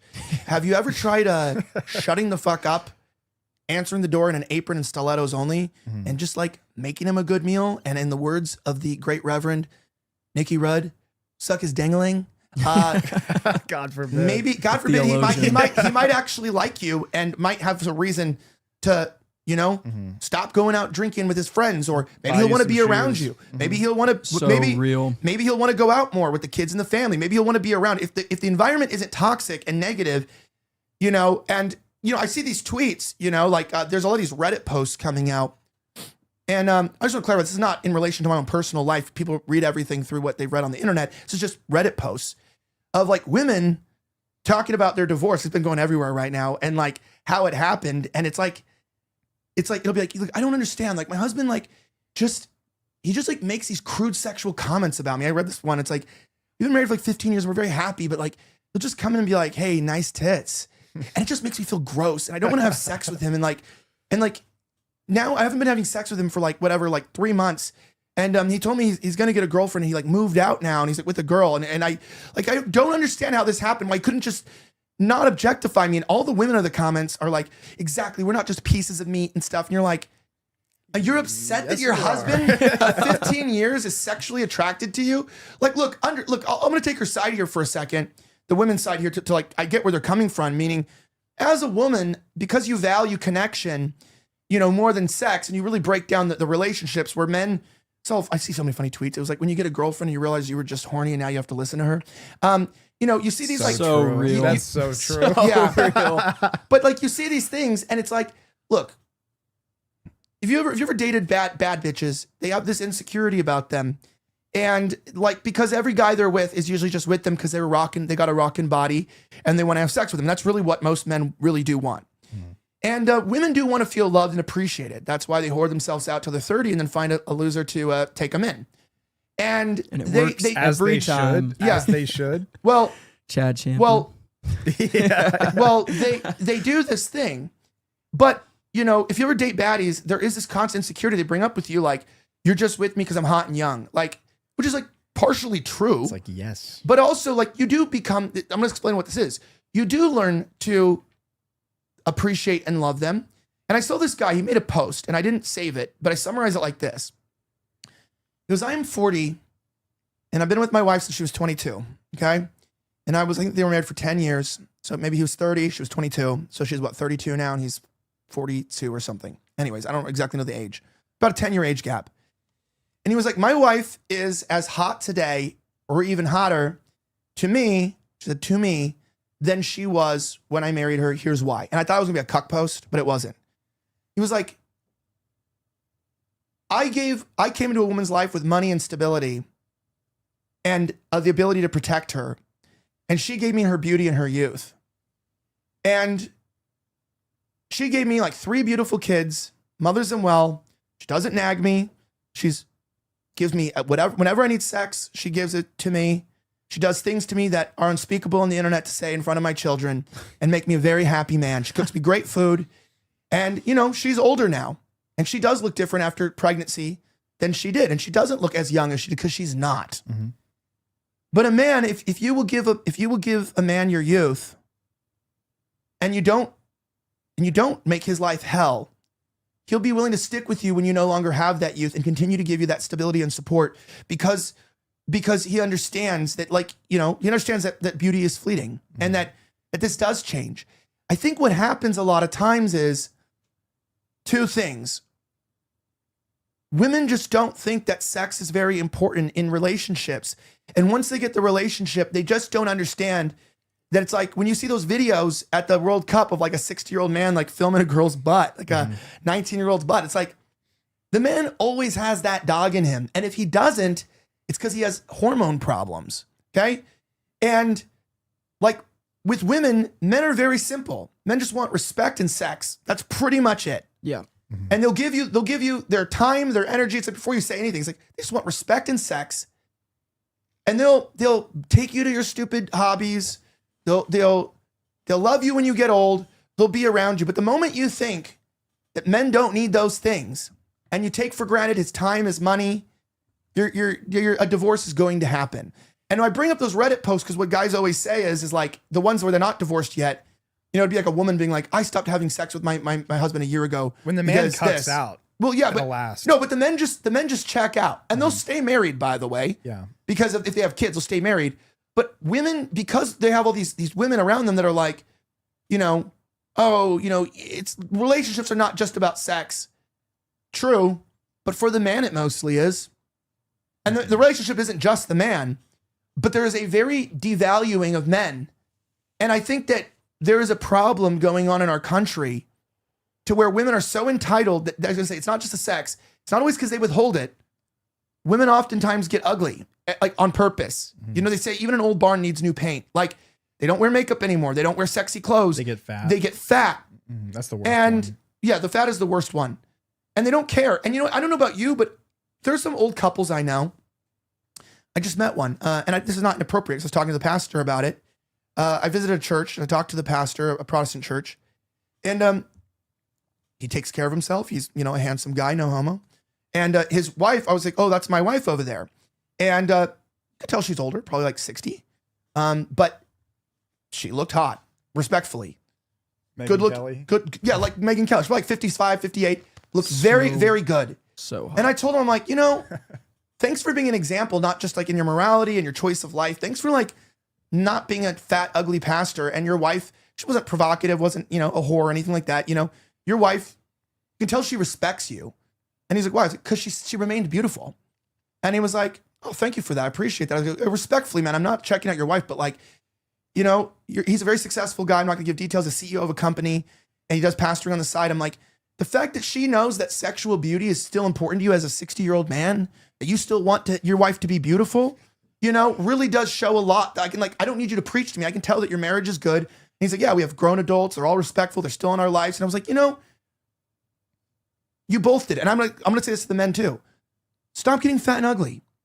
And a lot of times in relationships, men do. And that's also, your wives are physical too. They're not just emotional. And they're not going to want to have sex with you if you're fat and ugly. They still watch Love Island when you're not around, and they like the guys with the muscles. So go to the gym, take care of yourself. Dude, if she watches Love Island, run, sprint the other way. I dated a girl. Oh my God, what was I doing, bro? What did I allow myself to get into? If she watches Love Island, you have to run and sprint in the opposite direction. It's funny, earlier you said the Bible verse, it's better for a man to live isolated alone in a desert than to live under the roof with a nagging woman. I had a woman recently, she was sending me Bible verses, like trying to attack me. And I was so close. I was so close to sending her that text, that Bible verse back. And my dad was like, no, don't do it. Just don't even answer. It's like, so true, Dad.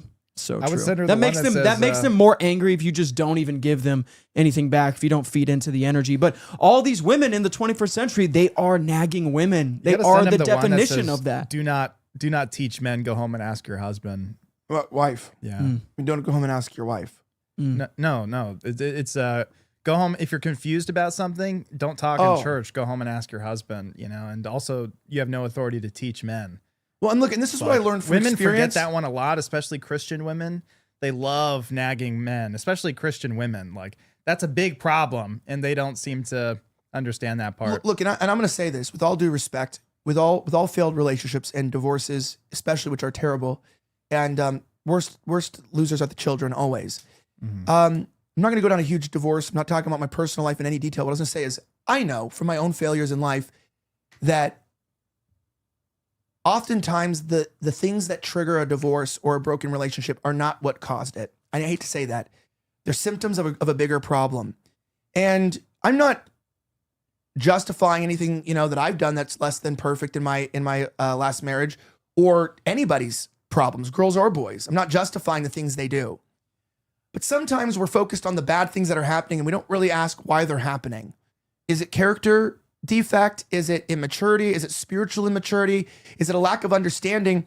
And someone said something here in the chat, that they said, as a girl, said, I don't ever nag my husband. I was ashamed of my family from doing it. One of the biggest issues that I've seen, and I mean this authentically, when the Bible talks about marriage, it says you gotta, I think the phrase is cleave from your mother or cleave means to come together, right? I don't know I'm so dumb right now. Basically leave your mother and father and bond to your husband. And I've seen firsthand what happens when a female, listens to their parents more than you as a husband or to their family or to their friends, not just in my life, but in other people's lives. But I'm going to say this to kind of like all women. You're kind of in a bad spot here. And I'm not blackpilling on marriage. You should get married and you should have a family, but you're probably going to get divorced because women have a parasocial relationship with social media. And it's true. And they're just getting all types of bad advice. And they're seeing these relationships, like you see the characters, the male characters that women write in movies, and they date the exact opposite. It's always this Twinkie boy, proto-bisexual character, Timothée Chalamet types. And they're all on birth control and think that's what they want. He's romantic. He's writing them letters, showing up at their house. Bro, she's going to call the cops if you show up at her house with a speaker, like 80s movies, it's like, you're going to jail, bud, and it's just not what they go for.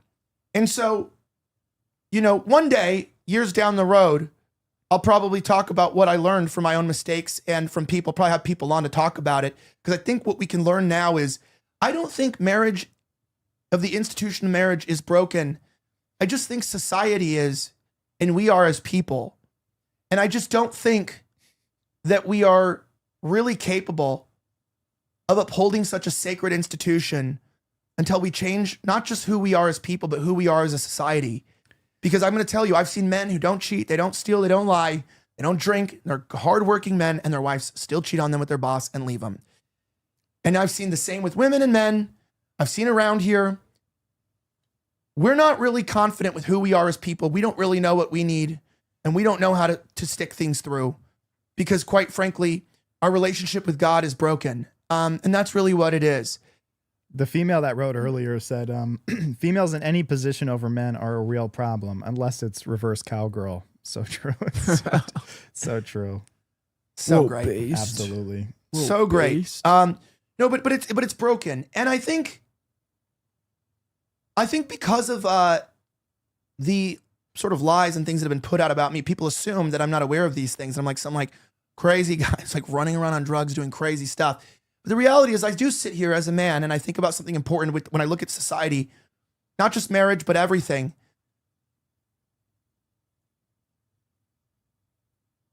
And I was talking to two young dudes that helped me with this case.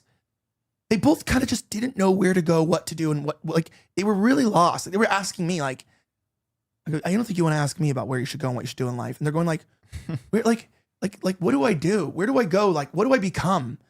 And I'm like, vigilante. You kill immigrants. No, I didn't say that. Citizen vigilante. But the vigilante era is now. I said, you know what, dude? I'm really sorry. to say this, but your favorite anti-porn, I ask them, like, you guys struggle with porn? Because they're Christian. Like, well, I don't really look at it. I go, you look at it, yeah? I'm like, yeah. I'm like, okay, I don't need to get into it, but you do. And I know what goes along with that. You don't like it? You feel shameful about it? It's like, yeah. And I'm like, okay, do you know how to stop entirely? It's like, well, I try not to. This Christian response, have you been able to stop entirely? It's like, no. I go, we like don't even know how to fix that problem, because the kings, anyone who had access to hot, beautiful women always just did. They always just did. And you don't have to be rich, successful anymore as a guy to look at women who you could never get access to in the real world. It's very addicting. It's very poisoning to the mind. And the reason why you'll find that, there's a lot of these things that I see from the left and the atheist left that they mock about Christians. It's always like the guy who's the most against homosexuality is like seriously DL. The guys that are talking about porn have the worst addiction. Well, and they're kind of sometimes accurate about that. And you know what though? They mock it, but I feel sympathy for people who get caught in sin that are like really outspoken against it, because I go, the reason why a lot of these guys, that speak out against porn, I choose as a common example because most men struggle with that issue, is because ask them when they got hooked on it. Like, ask them when they got hooked on porn. And it's like, it's younger than anybody that I know. The younger they are, the younger it is. A lot of these guys are saying 7, 9. They're looking at porn before they're even sexually developed. And I think as you grow older and you realize what the damage the pornography has done to your mind, just the way you think about sex, the way you view women, like, the things that you've seen that you shouldn't see, it messes with your sexuality, not just being gay or bisexual. It can mess with your sexuality with just kinks and, you marry a virgin girl, probably not good on your wedding night when you consummate to start calling her a little slut and slapping her face and sticking your fingers down her throat. She's probably going to cry because that's not what a virgin girl is going to be into. Maybe over years it could develop. And there's a lot of stories in the church of guys. Hopefully we're doing that on our wedding night. Well, there's a lot of stories that I read online of like guys finally finding a virgin, marrying her, and they end up getting divorced because he's like too rough with her in sex and treats her like she's his little porn slut. And she's just like a virgin Christian girl who like doesn't think about sex.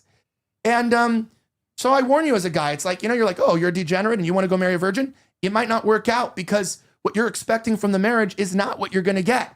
And so marriage worked out if you were a guy. This is actually a really good quote. A slut that I know told me this. And I a little bit, this is what I mean by a slut pill. And I totally understand. She's like, look, you're hot in society and every guy's trying to just fuck you. And that's all that they want.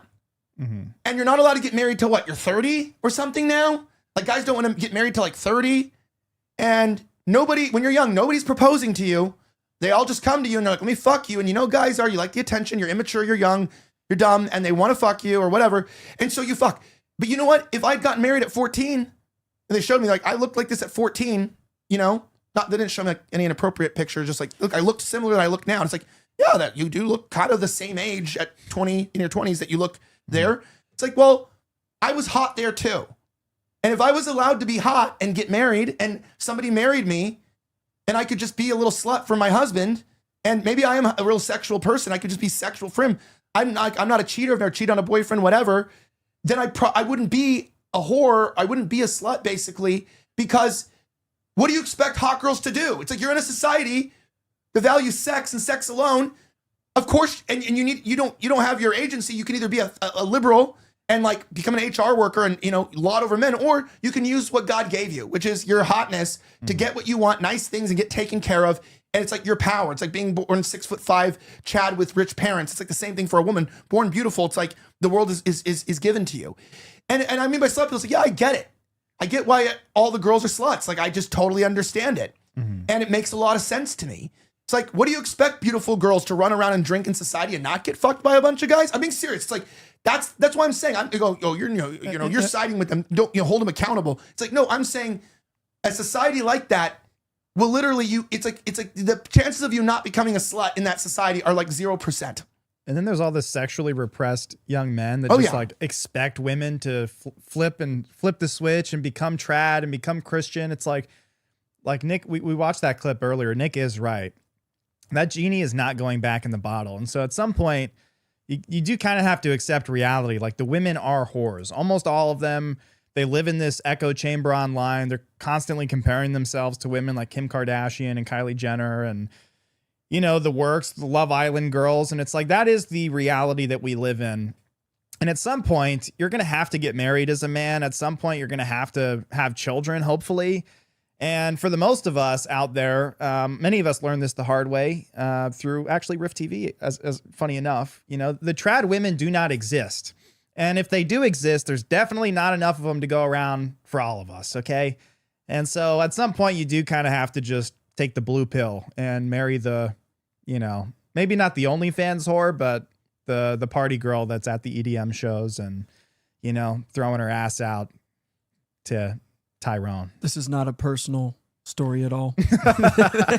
Well, we're not describing anyone right now. Yeah, honestly, my perspective is kind of just like, shoot for the best you can do. You know, we should be striving to uphold our morality and virtue the best we can. But at a certain point, it is kind of just like, hey, man, what do we say about politics here at Riff TV? Just have fun. Just have fun. You know, I'm kind of just at that point with women now. Yeah. Like, I'm just going to try to enjoy myself and do the best I can to uphold my values. But like, the trad wife is not jumping in my lap anytime soon. Well, someone in chat earlier said Russian mail order brides. I was like, It's like, yeah, we've deliberated about that here. They want money a few times. They want money. They do. Russians just like money. I don't think the mail order thing is the way to go. I have a plan actually, and I think I will do this, and I'll record it for the public, and I'll let you know if it works. I'm gonna take $5,000. I'm gonna go to some rural ass like farm village in Greece or like Russia or Romania, and I'm gonna offer a father of like a hot farm girl. I'm gonna give him $5,000 to say, I would like to marry your daughter. Can she come to my country? Or I'll marry her here in your country. You can attend, obviously, but I'll give you $5,000 for your business, for your farm.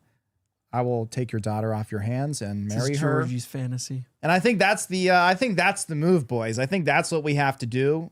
Does he know there are not mail order brides? What? He's joking. He spelled it male, M-A-L-E. Oh, I see. Yeah. He's asking, do you know that you're not ordering men? Damn it. Haha. But yeah, I think that's the move. We'll see. I'll let you know how it works out for me. Give me like 6 months or so. Yeah. That being said, I promised some Indian stuff. You know, and by the way, this does not take the responsibility off of men. Mm-hmm. But I genuinely mean this, guys. If you're like the young man that I met last night, he was like 20, almost 21, was 18. He was a virgin. He's Catholic. Never drank before. He's probably gonna end up in circles where he's gonna meet a virgin, and it's if you're a virgin and she's a virgin, it's gonna be the most ideal situation. Mm-hmm. But if you're like a pioneer in life and you're a guy in the society, I don't really care if you're a virgin or not. If you've been looking at pornography, it's the same thing for a skewed perspective. I'd actually almost say that, you know, sitting through fornication would probably be psychologically less damaging than looking at a lot of pornography, because at least you're learning how humans are, and you're actually like having real physical connection. It's not outside. Both sins not condoned by God, but just it's the same way. There's a difference between having a struggle with fornication, like you have a girlfriend, or being promiscuous, right? Like going out to the club every weekend and banging 2 chicks every weekend or more is going to damage you a lot more than just having a girlfriend and you're struggling because of normal temptation and desire. That's like committed and has love and like an element of human compassion. But you know, once you fornicate with a girl, it creates a spiritual connection, and it causes a lot of emotions and things that can be really intense. And so, you know, it is important to try to build a connection without fornication, but almost all relationships now happen where you have sex on the first night and then you start dating, which is a whole nother problem. And That's good wisdom right there. Yeah. That's real. It's just like, but just understand that. And it's not what people want to hear, but it's the truth. And, you know, I'm at least blessed that the internet says that I'm like a worse person than I am. I'm like, that's actually kind of nice, you know, like the internet is the internet. You should believe everything you read on it. But I will say, I find it funny, the virtue signaling on the internet. Like in a country of divorce rates nearing 60%, where almost 100% of men are looking at pornography, And the ones that are not fornicating are not usually because they can't. I mean, don't want to. It's because they can't get access because of hypergamy and the dating apps, and maybe the lack of self-confidence due to the social media age and not knowing how to approach women or how to talk to them. The entire world is very sexually makes a lot of mistakes and a lot of issues. Just be lucky that people don't blast your personal life on the internet. But don't ever think you're better than people online just because you have a private sin life. I always say that to people. Just because sin looks worse on other people, especially when it's made public, doesn't mean that your sin looks any worse to God. And, I want to say this in a genuine statement. This is why we have to have a homogenous society and we have to have a set of standards because we're not going to ever reach them. But at least we know when we mess up, we can get back to a place to where we can try to change our lives. And there's no day than today to find salvation. The Bible says no better day than today.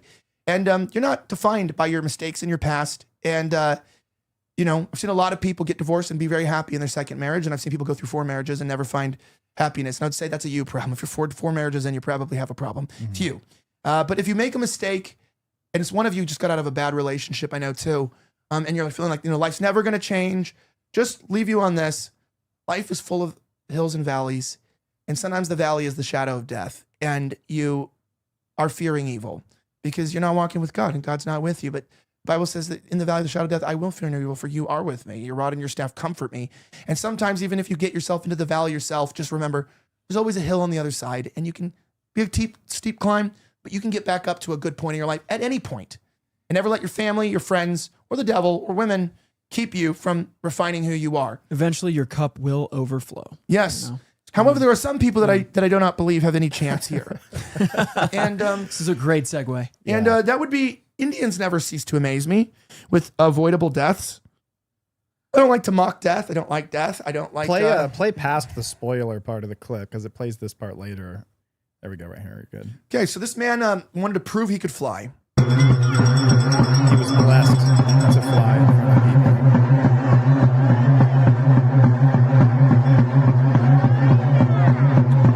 I wish he did fly. That would be sick. Just watching an He Indian. literally does fly.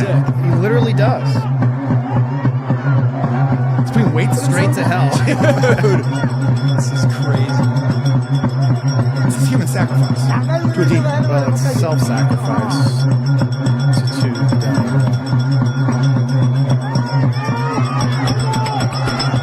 With weights on it. I haven't seen this, by the way. I like how everyone probably knows exactly what's about to happen. You have no value for human life in these cultures. No, they're just down for it. Just a couple more rings of the bell and I'll take off here. Like this is I'll fly away. It's just like standing in poop. There's even poop on the side of the mountain. All right, here I go. I'm up and away.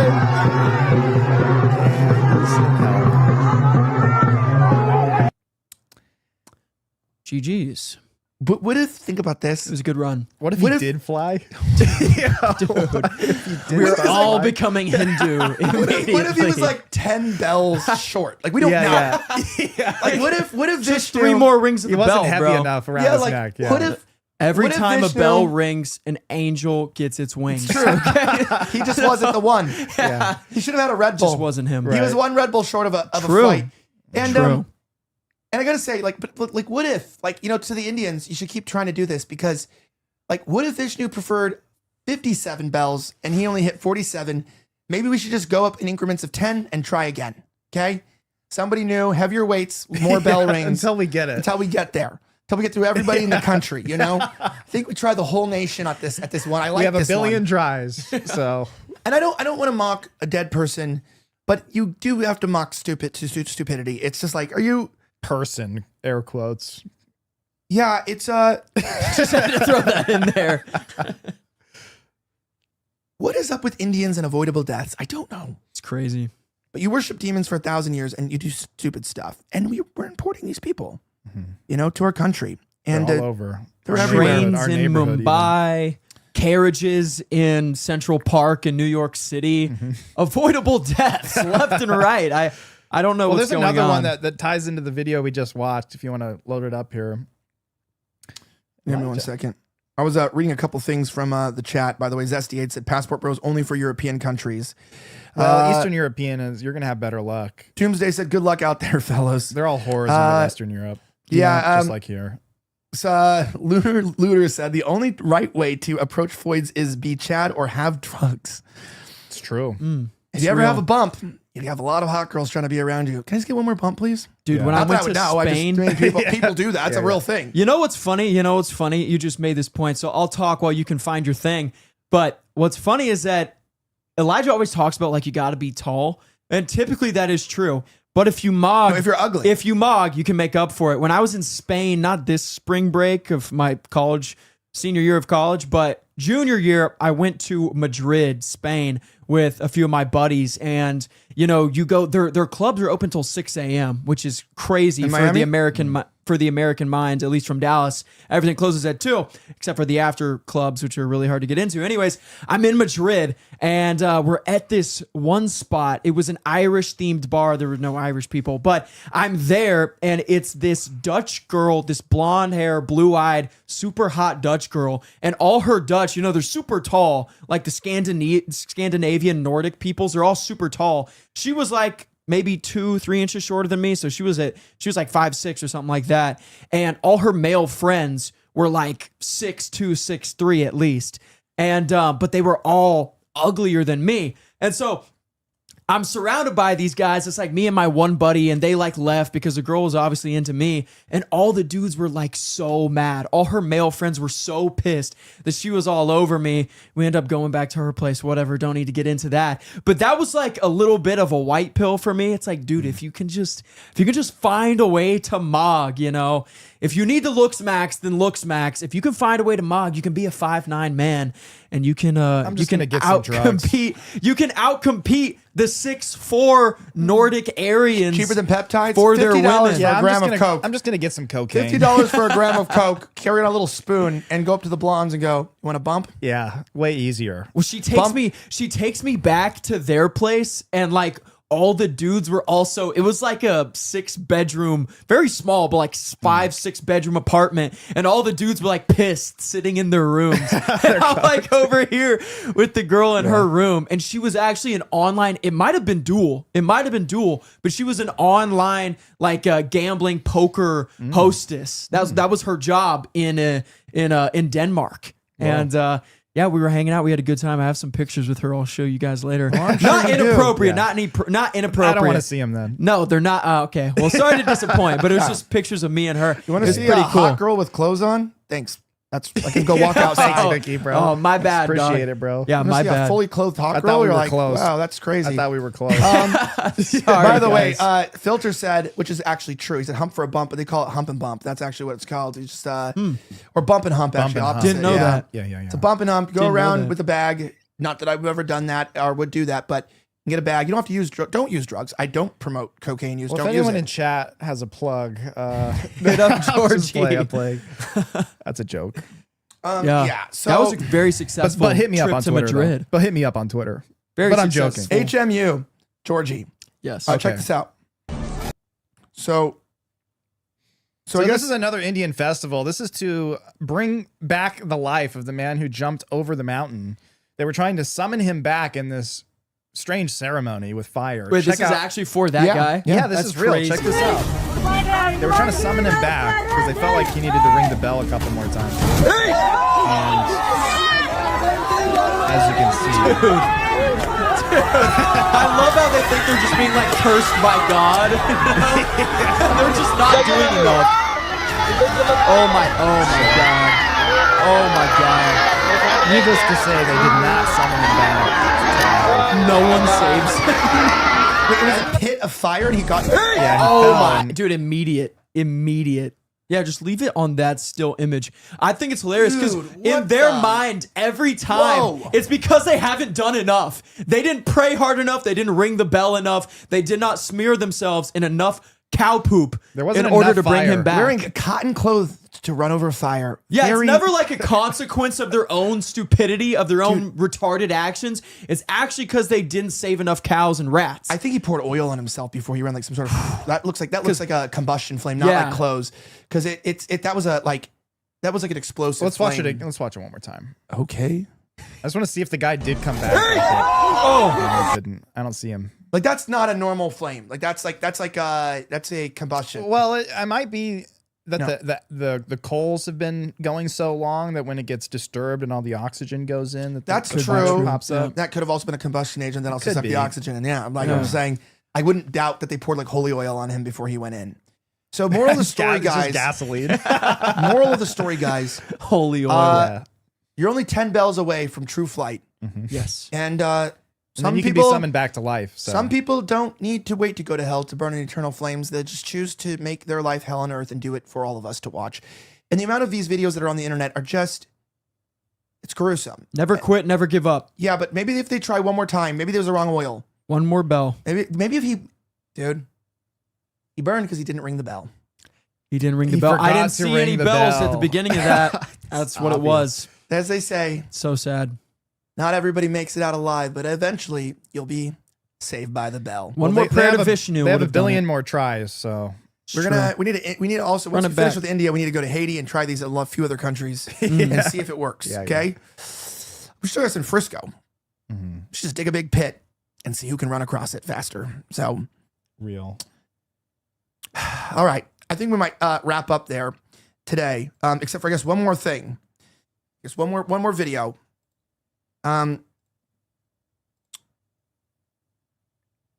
So, And what is the video? okay, it's from an Australian news agency.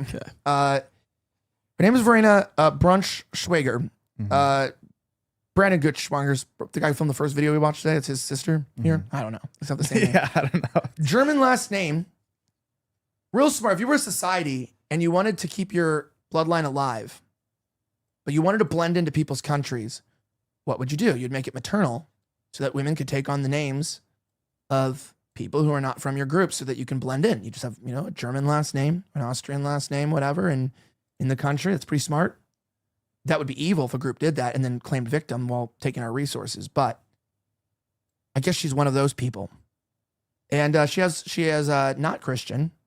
She's not European. No. She's not European. She could be Cuban. We don't know. But she does have a message for us. And I'm going to guess by the message, you guys are going to guess where she's from. Women. Again, my bloodline ends with me. And I can say that because I don't have any brothers or sisters, so my bloodline does end with me. And I think this is a very responsible choice. For most people, having babies is the most natural thing in the world. But according to anti-natalists like Dr. Verena Brunschwager, there are 8 billion reasons we should stop. The German feminist and child-free activist is on a mission to convince women to stop having children. She says it's bad for the environment, bad for their health, and makes them slaves to the patriarchy. Elon Musk recently said Australians are becoming an endangered species as our birth rate hits a record low. But Verena says right-wing pro-natalists only care about one thing. Everyone, especially right-wing politicians like Trump, Vance, etc., want women to have more and more white babies. And this is a dangerous development which I'd really like to fight. According to Musk, falling birth She's rates pose a fighting back. threat to humanity. If people stop having children, society will collapse. Verena doesn't see it that way. I may say I detest him deeply because this man alone destroys so much. He ruins almost everything I stand for and good progressive people fight for on a daily basis. We are so many billion people. How can one say we are going to go extinct? I can't believe this.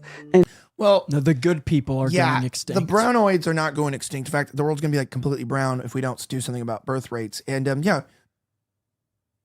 white people are great. And, was she a Jehovah's Witness? She seemed like a Jehovah's Witness to me. Yeah, it's she could be like honestly, I don't know. Yeah. Jehovah's Witness. What I that's would like in think. life, the only thing I'd like in life, maybe I'd like to have Muslim. 3 more kids. I'd like to have at least 3 more kids myself. Really like to have 3 more kids, at least. Just like to have more children. It's just beautiful. And real. And I love my kids so much, and like so much. I just love them, and I'm really sad for people. He's pointing at me. Who are grown up and don't have any. Old men like Georgie. Thanks, bro. And what's nice is even if my some things in my life are a little messy, I think seeing my kids and hanging out with my kids is the best time that I spend of any day. And about being a father, at least one of us here would know that you were put on this earth to have a male heir. You're put on this earth to have kids. I'd like to have a daughter one day as well. Just one. But one daughter. But I like to have 2 more sons and another daughter, but I'll take whatever God gives me, and I'm happy I have 2 sons. I am so happy and proud to be a father. And I will say that feeling is something that no one can take away from me, and they can never do anything to ever stop that. And I think it's something I hope everybody experiences. I saw this video of a feminist girl, and she was holding her friend's baby. It was the first time she held an infant. I don't know how it's possible. Oh, I saw that. And she started crying and it's so cute. Her autopilot turned on. Mm-hmm. Oh yeah, you're supposed to enjoy. I've never held a baby. It should be part of school curriculum, bringing babies to class. Senior year of high school. They used to do that. It used to be, like a fake baby. Yeah, they had a baby, and you had to take care of it, and it couldn't Bring you could that tell shit if it back. cried. When I was in high school, they still made babies. It was home ec. Women had to take home ec. It was like those robo babies. Yeah. Yeah, but didn't they make Bring that them? back. Didn't they make them terrible though? Didn't they make them just super annoying? Maybe, I don't know. Yeah, I Well, think the it's movies actually and stuff, anti-natalist because it just made the baby that cried all the time and needed food, and you didn't get it's lifeless, so you didn't get any of the positive reinforcement They just from need it. to find one of the moms in the school that has a baby. Bring the white baby to school, and let all the white girls hold the baby. Senior year of high school. See what happens. I'll just say this to someone says it used to be like that. Jabita Grottenschwager, or whatever her name is. I think 57 bells. I nominate you. I think you can fly. 10 more. I think you can fly. That ceremony was actually for you. That was the prerequisite. Please. So his sacrifice. You means that dirty you can now Jehovah's Witness. Fly. A life for a flight. Lifeline. The flight. Yeah. It's called Life Flight. And I think you're going to do it. Mm-hmm. And I will pay for the Red Bull and your ticket. Please go and finally show us that those flames can be walked upon without fear. Real. I appreciate that. Anyways, thank you so much again for watching another episode of Slightly Offensive. This is the best worst show on the internet. I appreciate you guys being around here. New content coming out this week. Some graphics I need to go work on as well right now. Some good stuff. I gotta go. I don't know if you guys can tell, but Elijah was locked the fuck in this episode, and I have a good feeling for the rest of the week. Honestly, content wise, great. We might have a lot of content this week. Yeah, I'm feeling good, and I'm happy to be here. Took a few days to remember my mom. Had a little bit of a hard time on her anniversary of her death, and I kind of just take some time off, and I did it anyway that an American white boy needs, is to have felonies committed against you by black people, and it was really relaxing. All a and white great. boy needs is to put a black man in jail, and everything is set right. Yeah, I was so defeated, and then I was like, I did something good for society. Did a selfless act. You got one off the streets. Thank you, Elijah. Yes, I appreciate it, and appreciate you guys and all of that being said and done. And I, I'm very happy to be here and very happy to be with you guys. Shout out to some of those that are in the locals. Mermaid American said, I'm having a hard time suspending my disbelief at the moment. I don't know what that was about. Big Log was in there as well. Doomsday Cracker, Zesty AIDS, shout out. Blue 3 Cloud 3v7, Real Dandy Andy, Butthead, and the rest of y'all. Noticer I am. Yeah, Noticer I am. Dusty Tard was there. And, it's images like this that give me hope that, America can get back to what it's good at, which is embarrassing itself on social media so the whole world thinks we're not the country we are. We'll have it all back one wow. day. One day we'll have it all back. Mr. Rudd. One day the Wigger midgets will return. Great show today, you guys. Elijah was locked in. It was awesome. It was beautiful. I had a great time on Friday being the host by myself. Shout out to Georgie for holding down the fort with me on that episode. It went really well, and it was a good preview for what is coming very soon, you guys. The Rudd Report. The Rudd Report. It's going to be Wednesday. Me, Nikki Rudd, your very own, as the host of my new show coming Monday, Wednesday, Friday on Riff TV. I'm very excited, you guys. This is what I'm passionate about, what I would like to say I do best, and just really let you guys get to know me, what I think, what I feel, what I believe in, and show you guys how much I care about this country, the future of our nation, our children, and the future of Rift TV as well. And so I'm excited, you guys. Thanks for tuning in.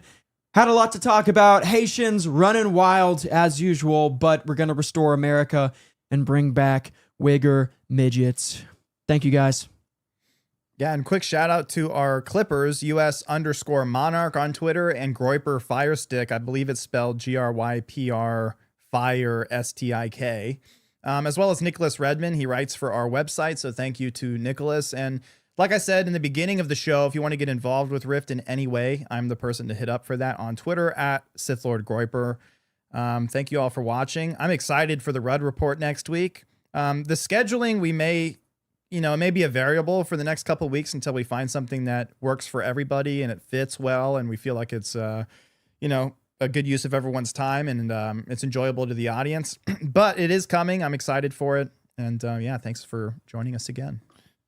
Thank you so much. And also what I meant about, if you can see on camera, the difference what I meant is because these cameras have dynamic sensors, is it doesn't look really blurred, the logo on here, because the camera, that's at that level of the depth of field. That's the exact depth of field of where the camera's at. So it gives it, like it makes the background look like it's going in. And if it was too clear, then it would look like it's on my head. But if it's too blurry, then it looks low resolution. So it has to be like a specific depth. So that's all I was saying. If you see on camera, it's different on your eyes than when you look at it on a sensor. I want to leave you guys with one video, and we're just going to go to the end credits. Some fat positive people decided to hike a hard trail to prove that fat people can do things that skinny people can do, and it ended exactly how you expected it to.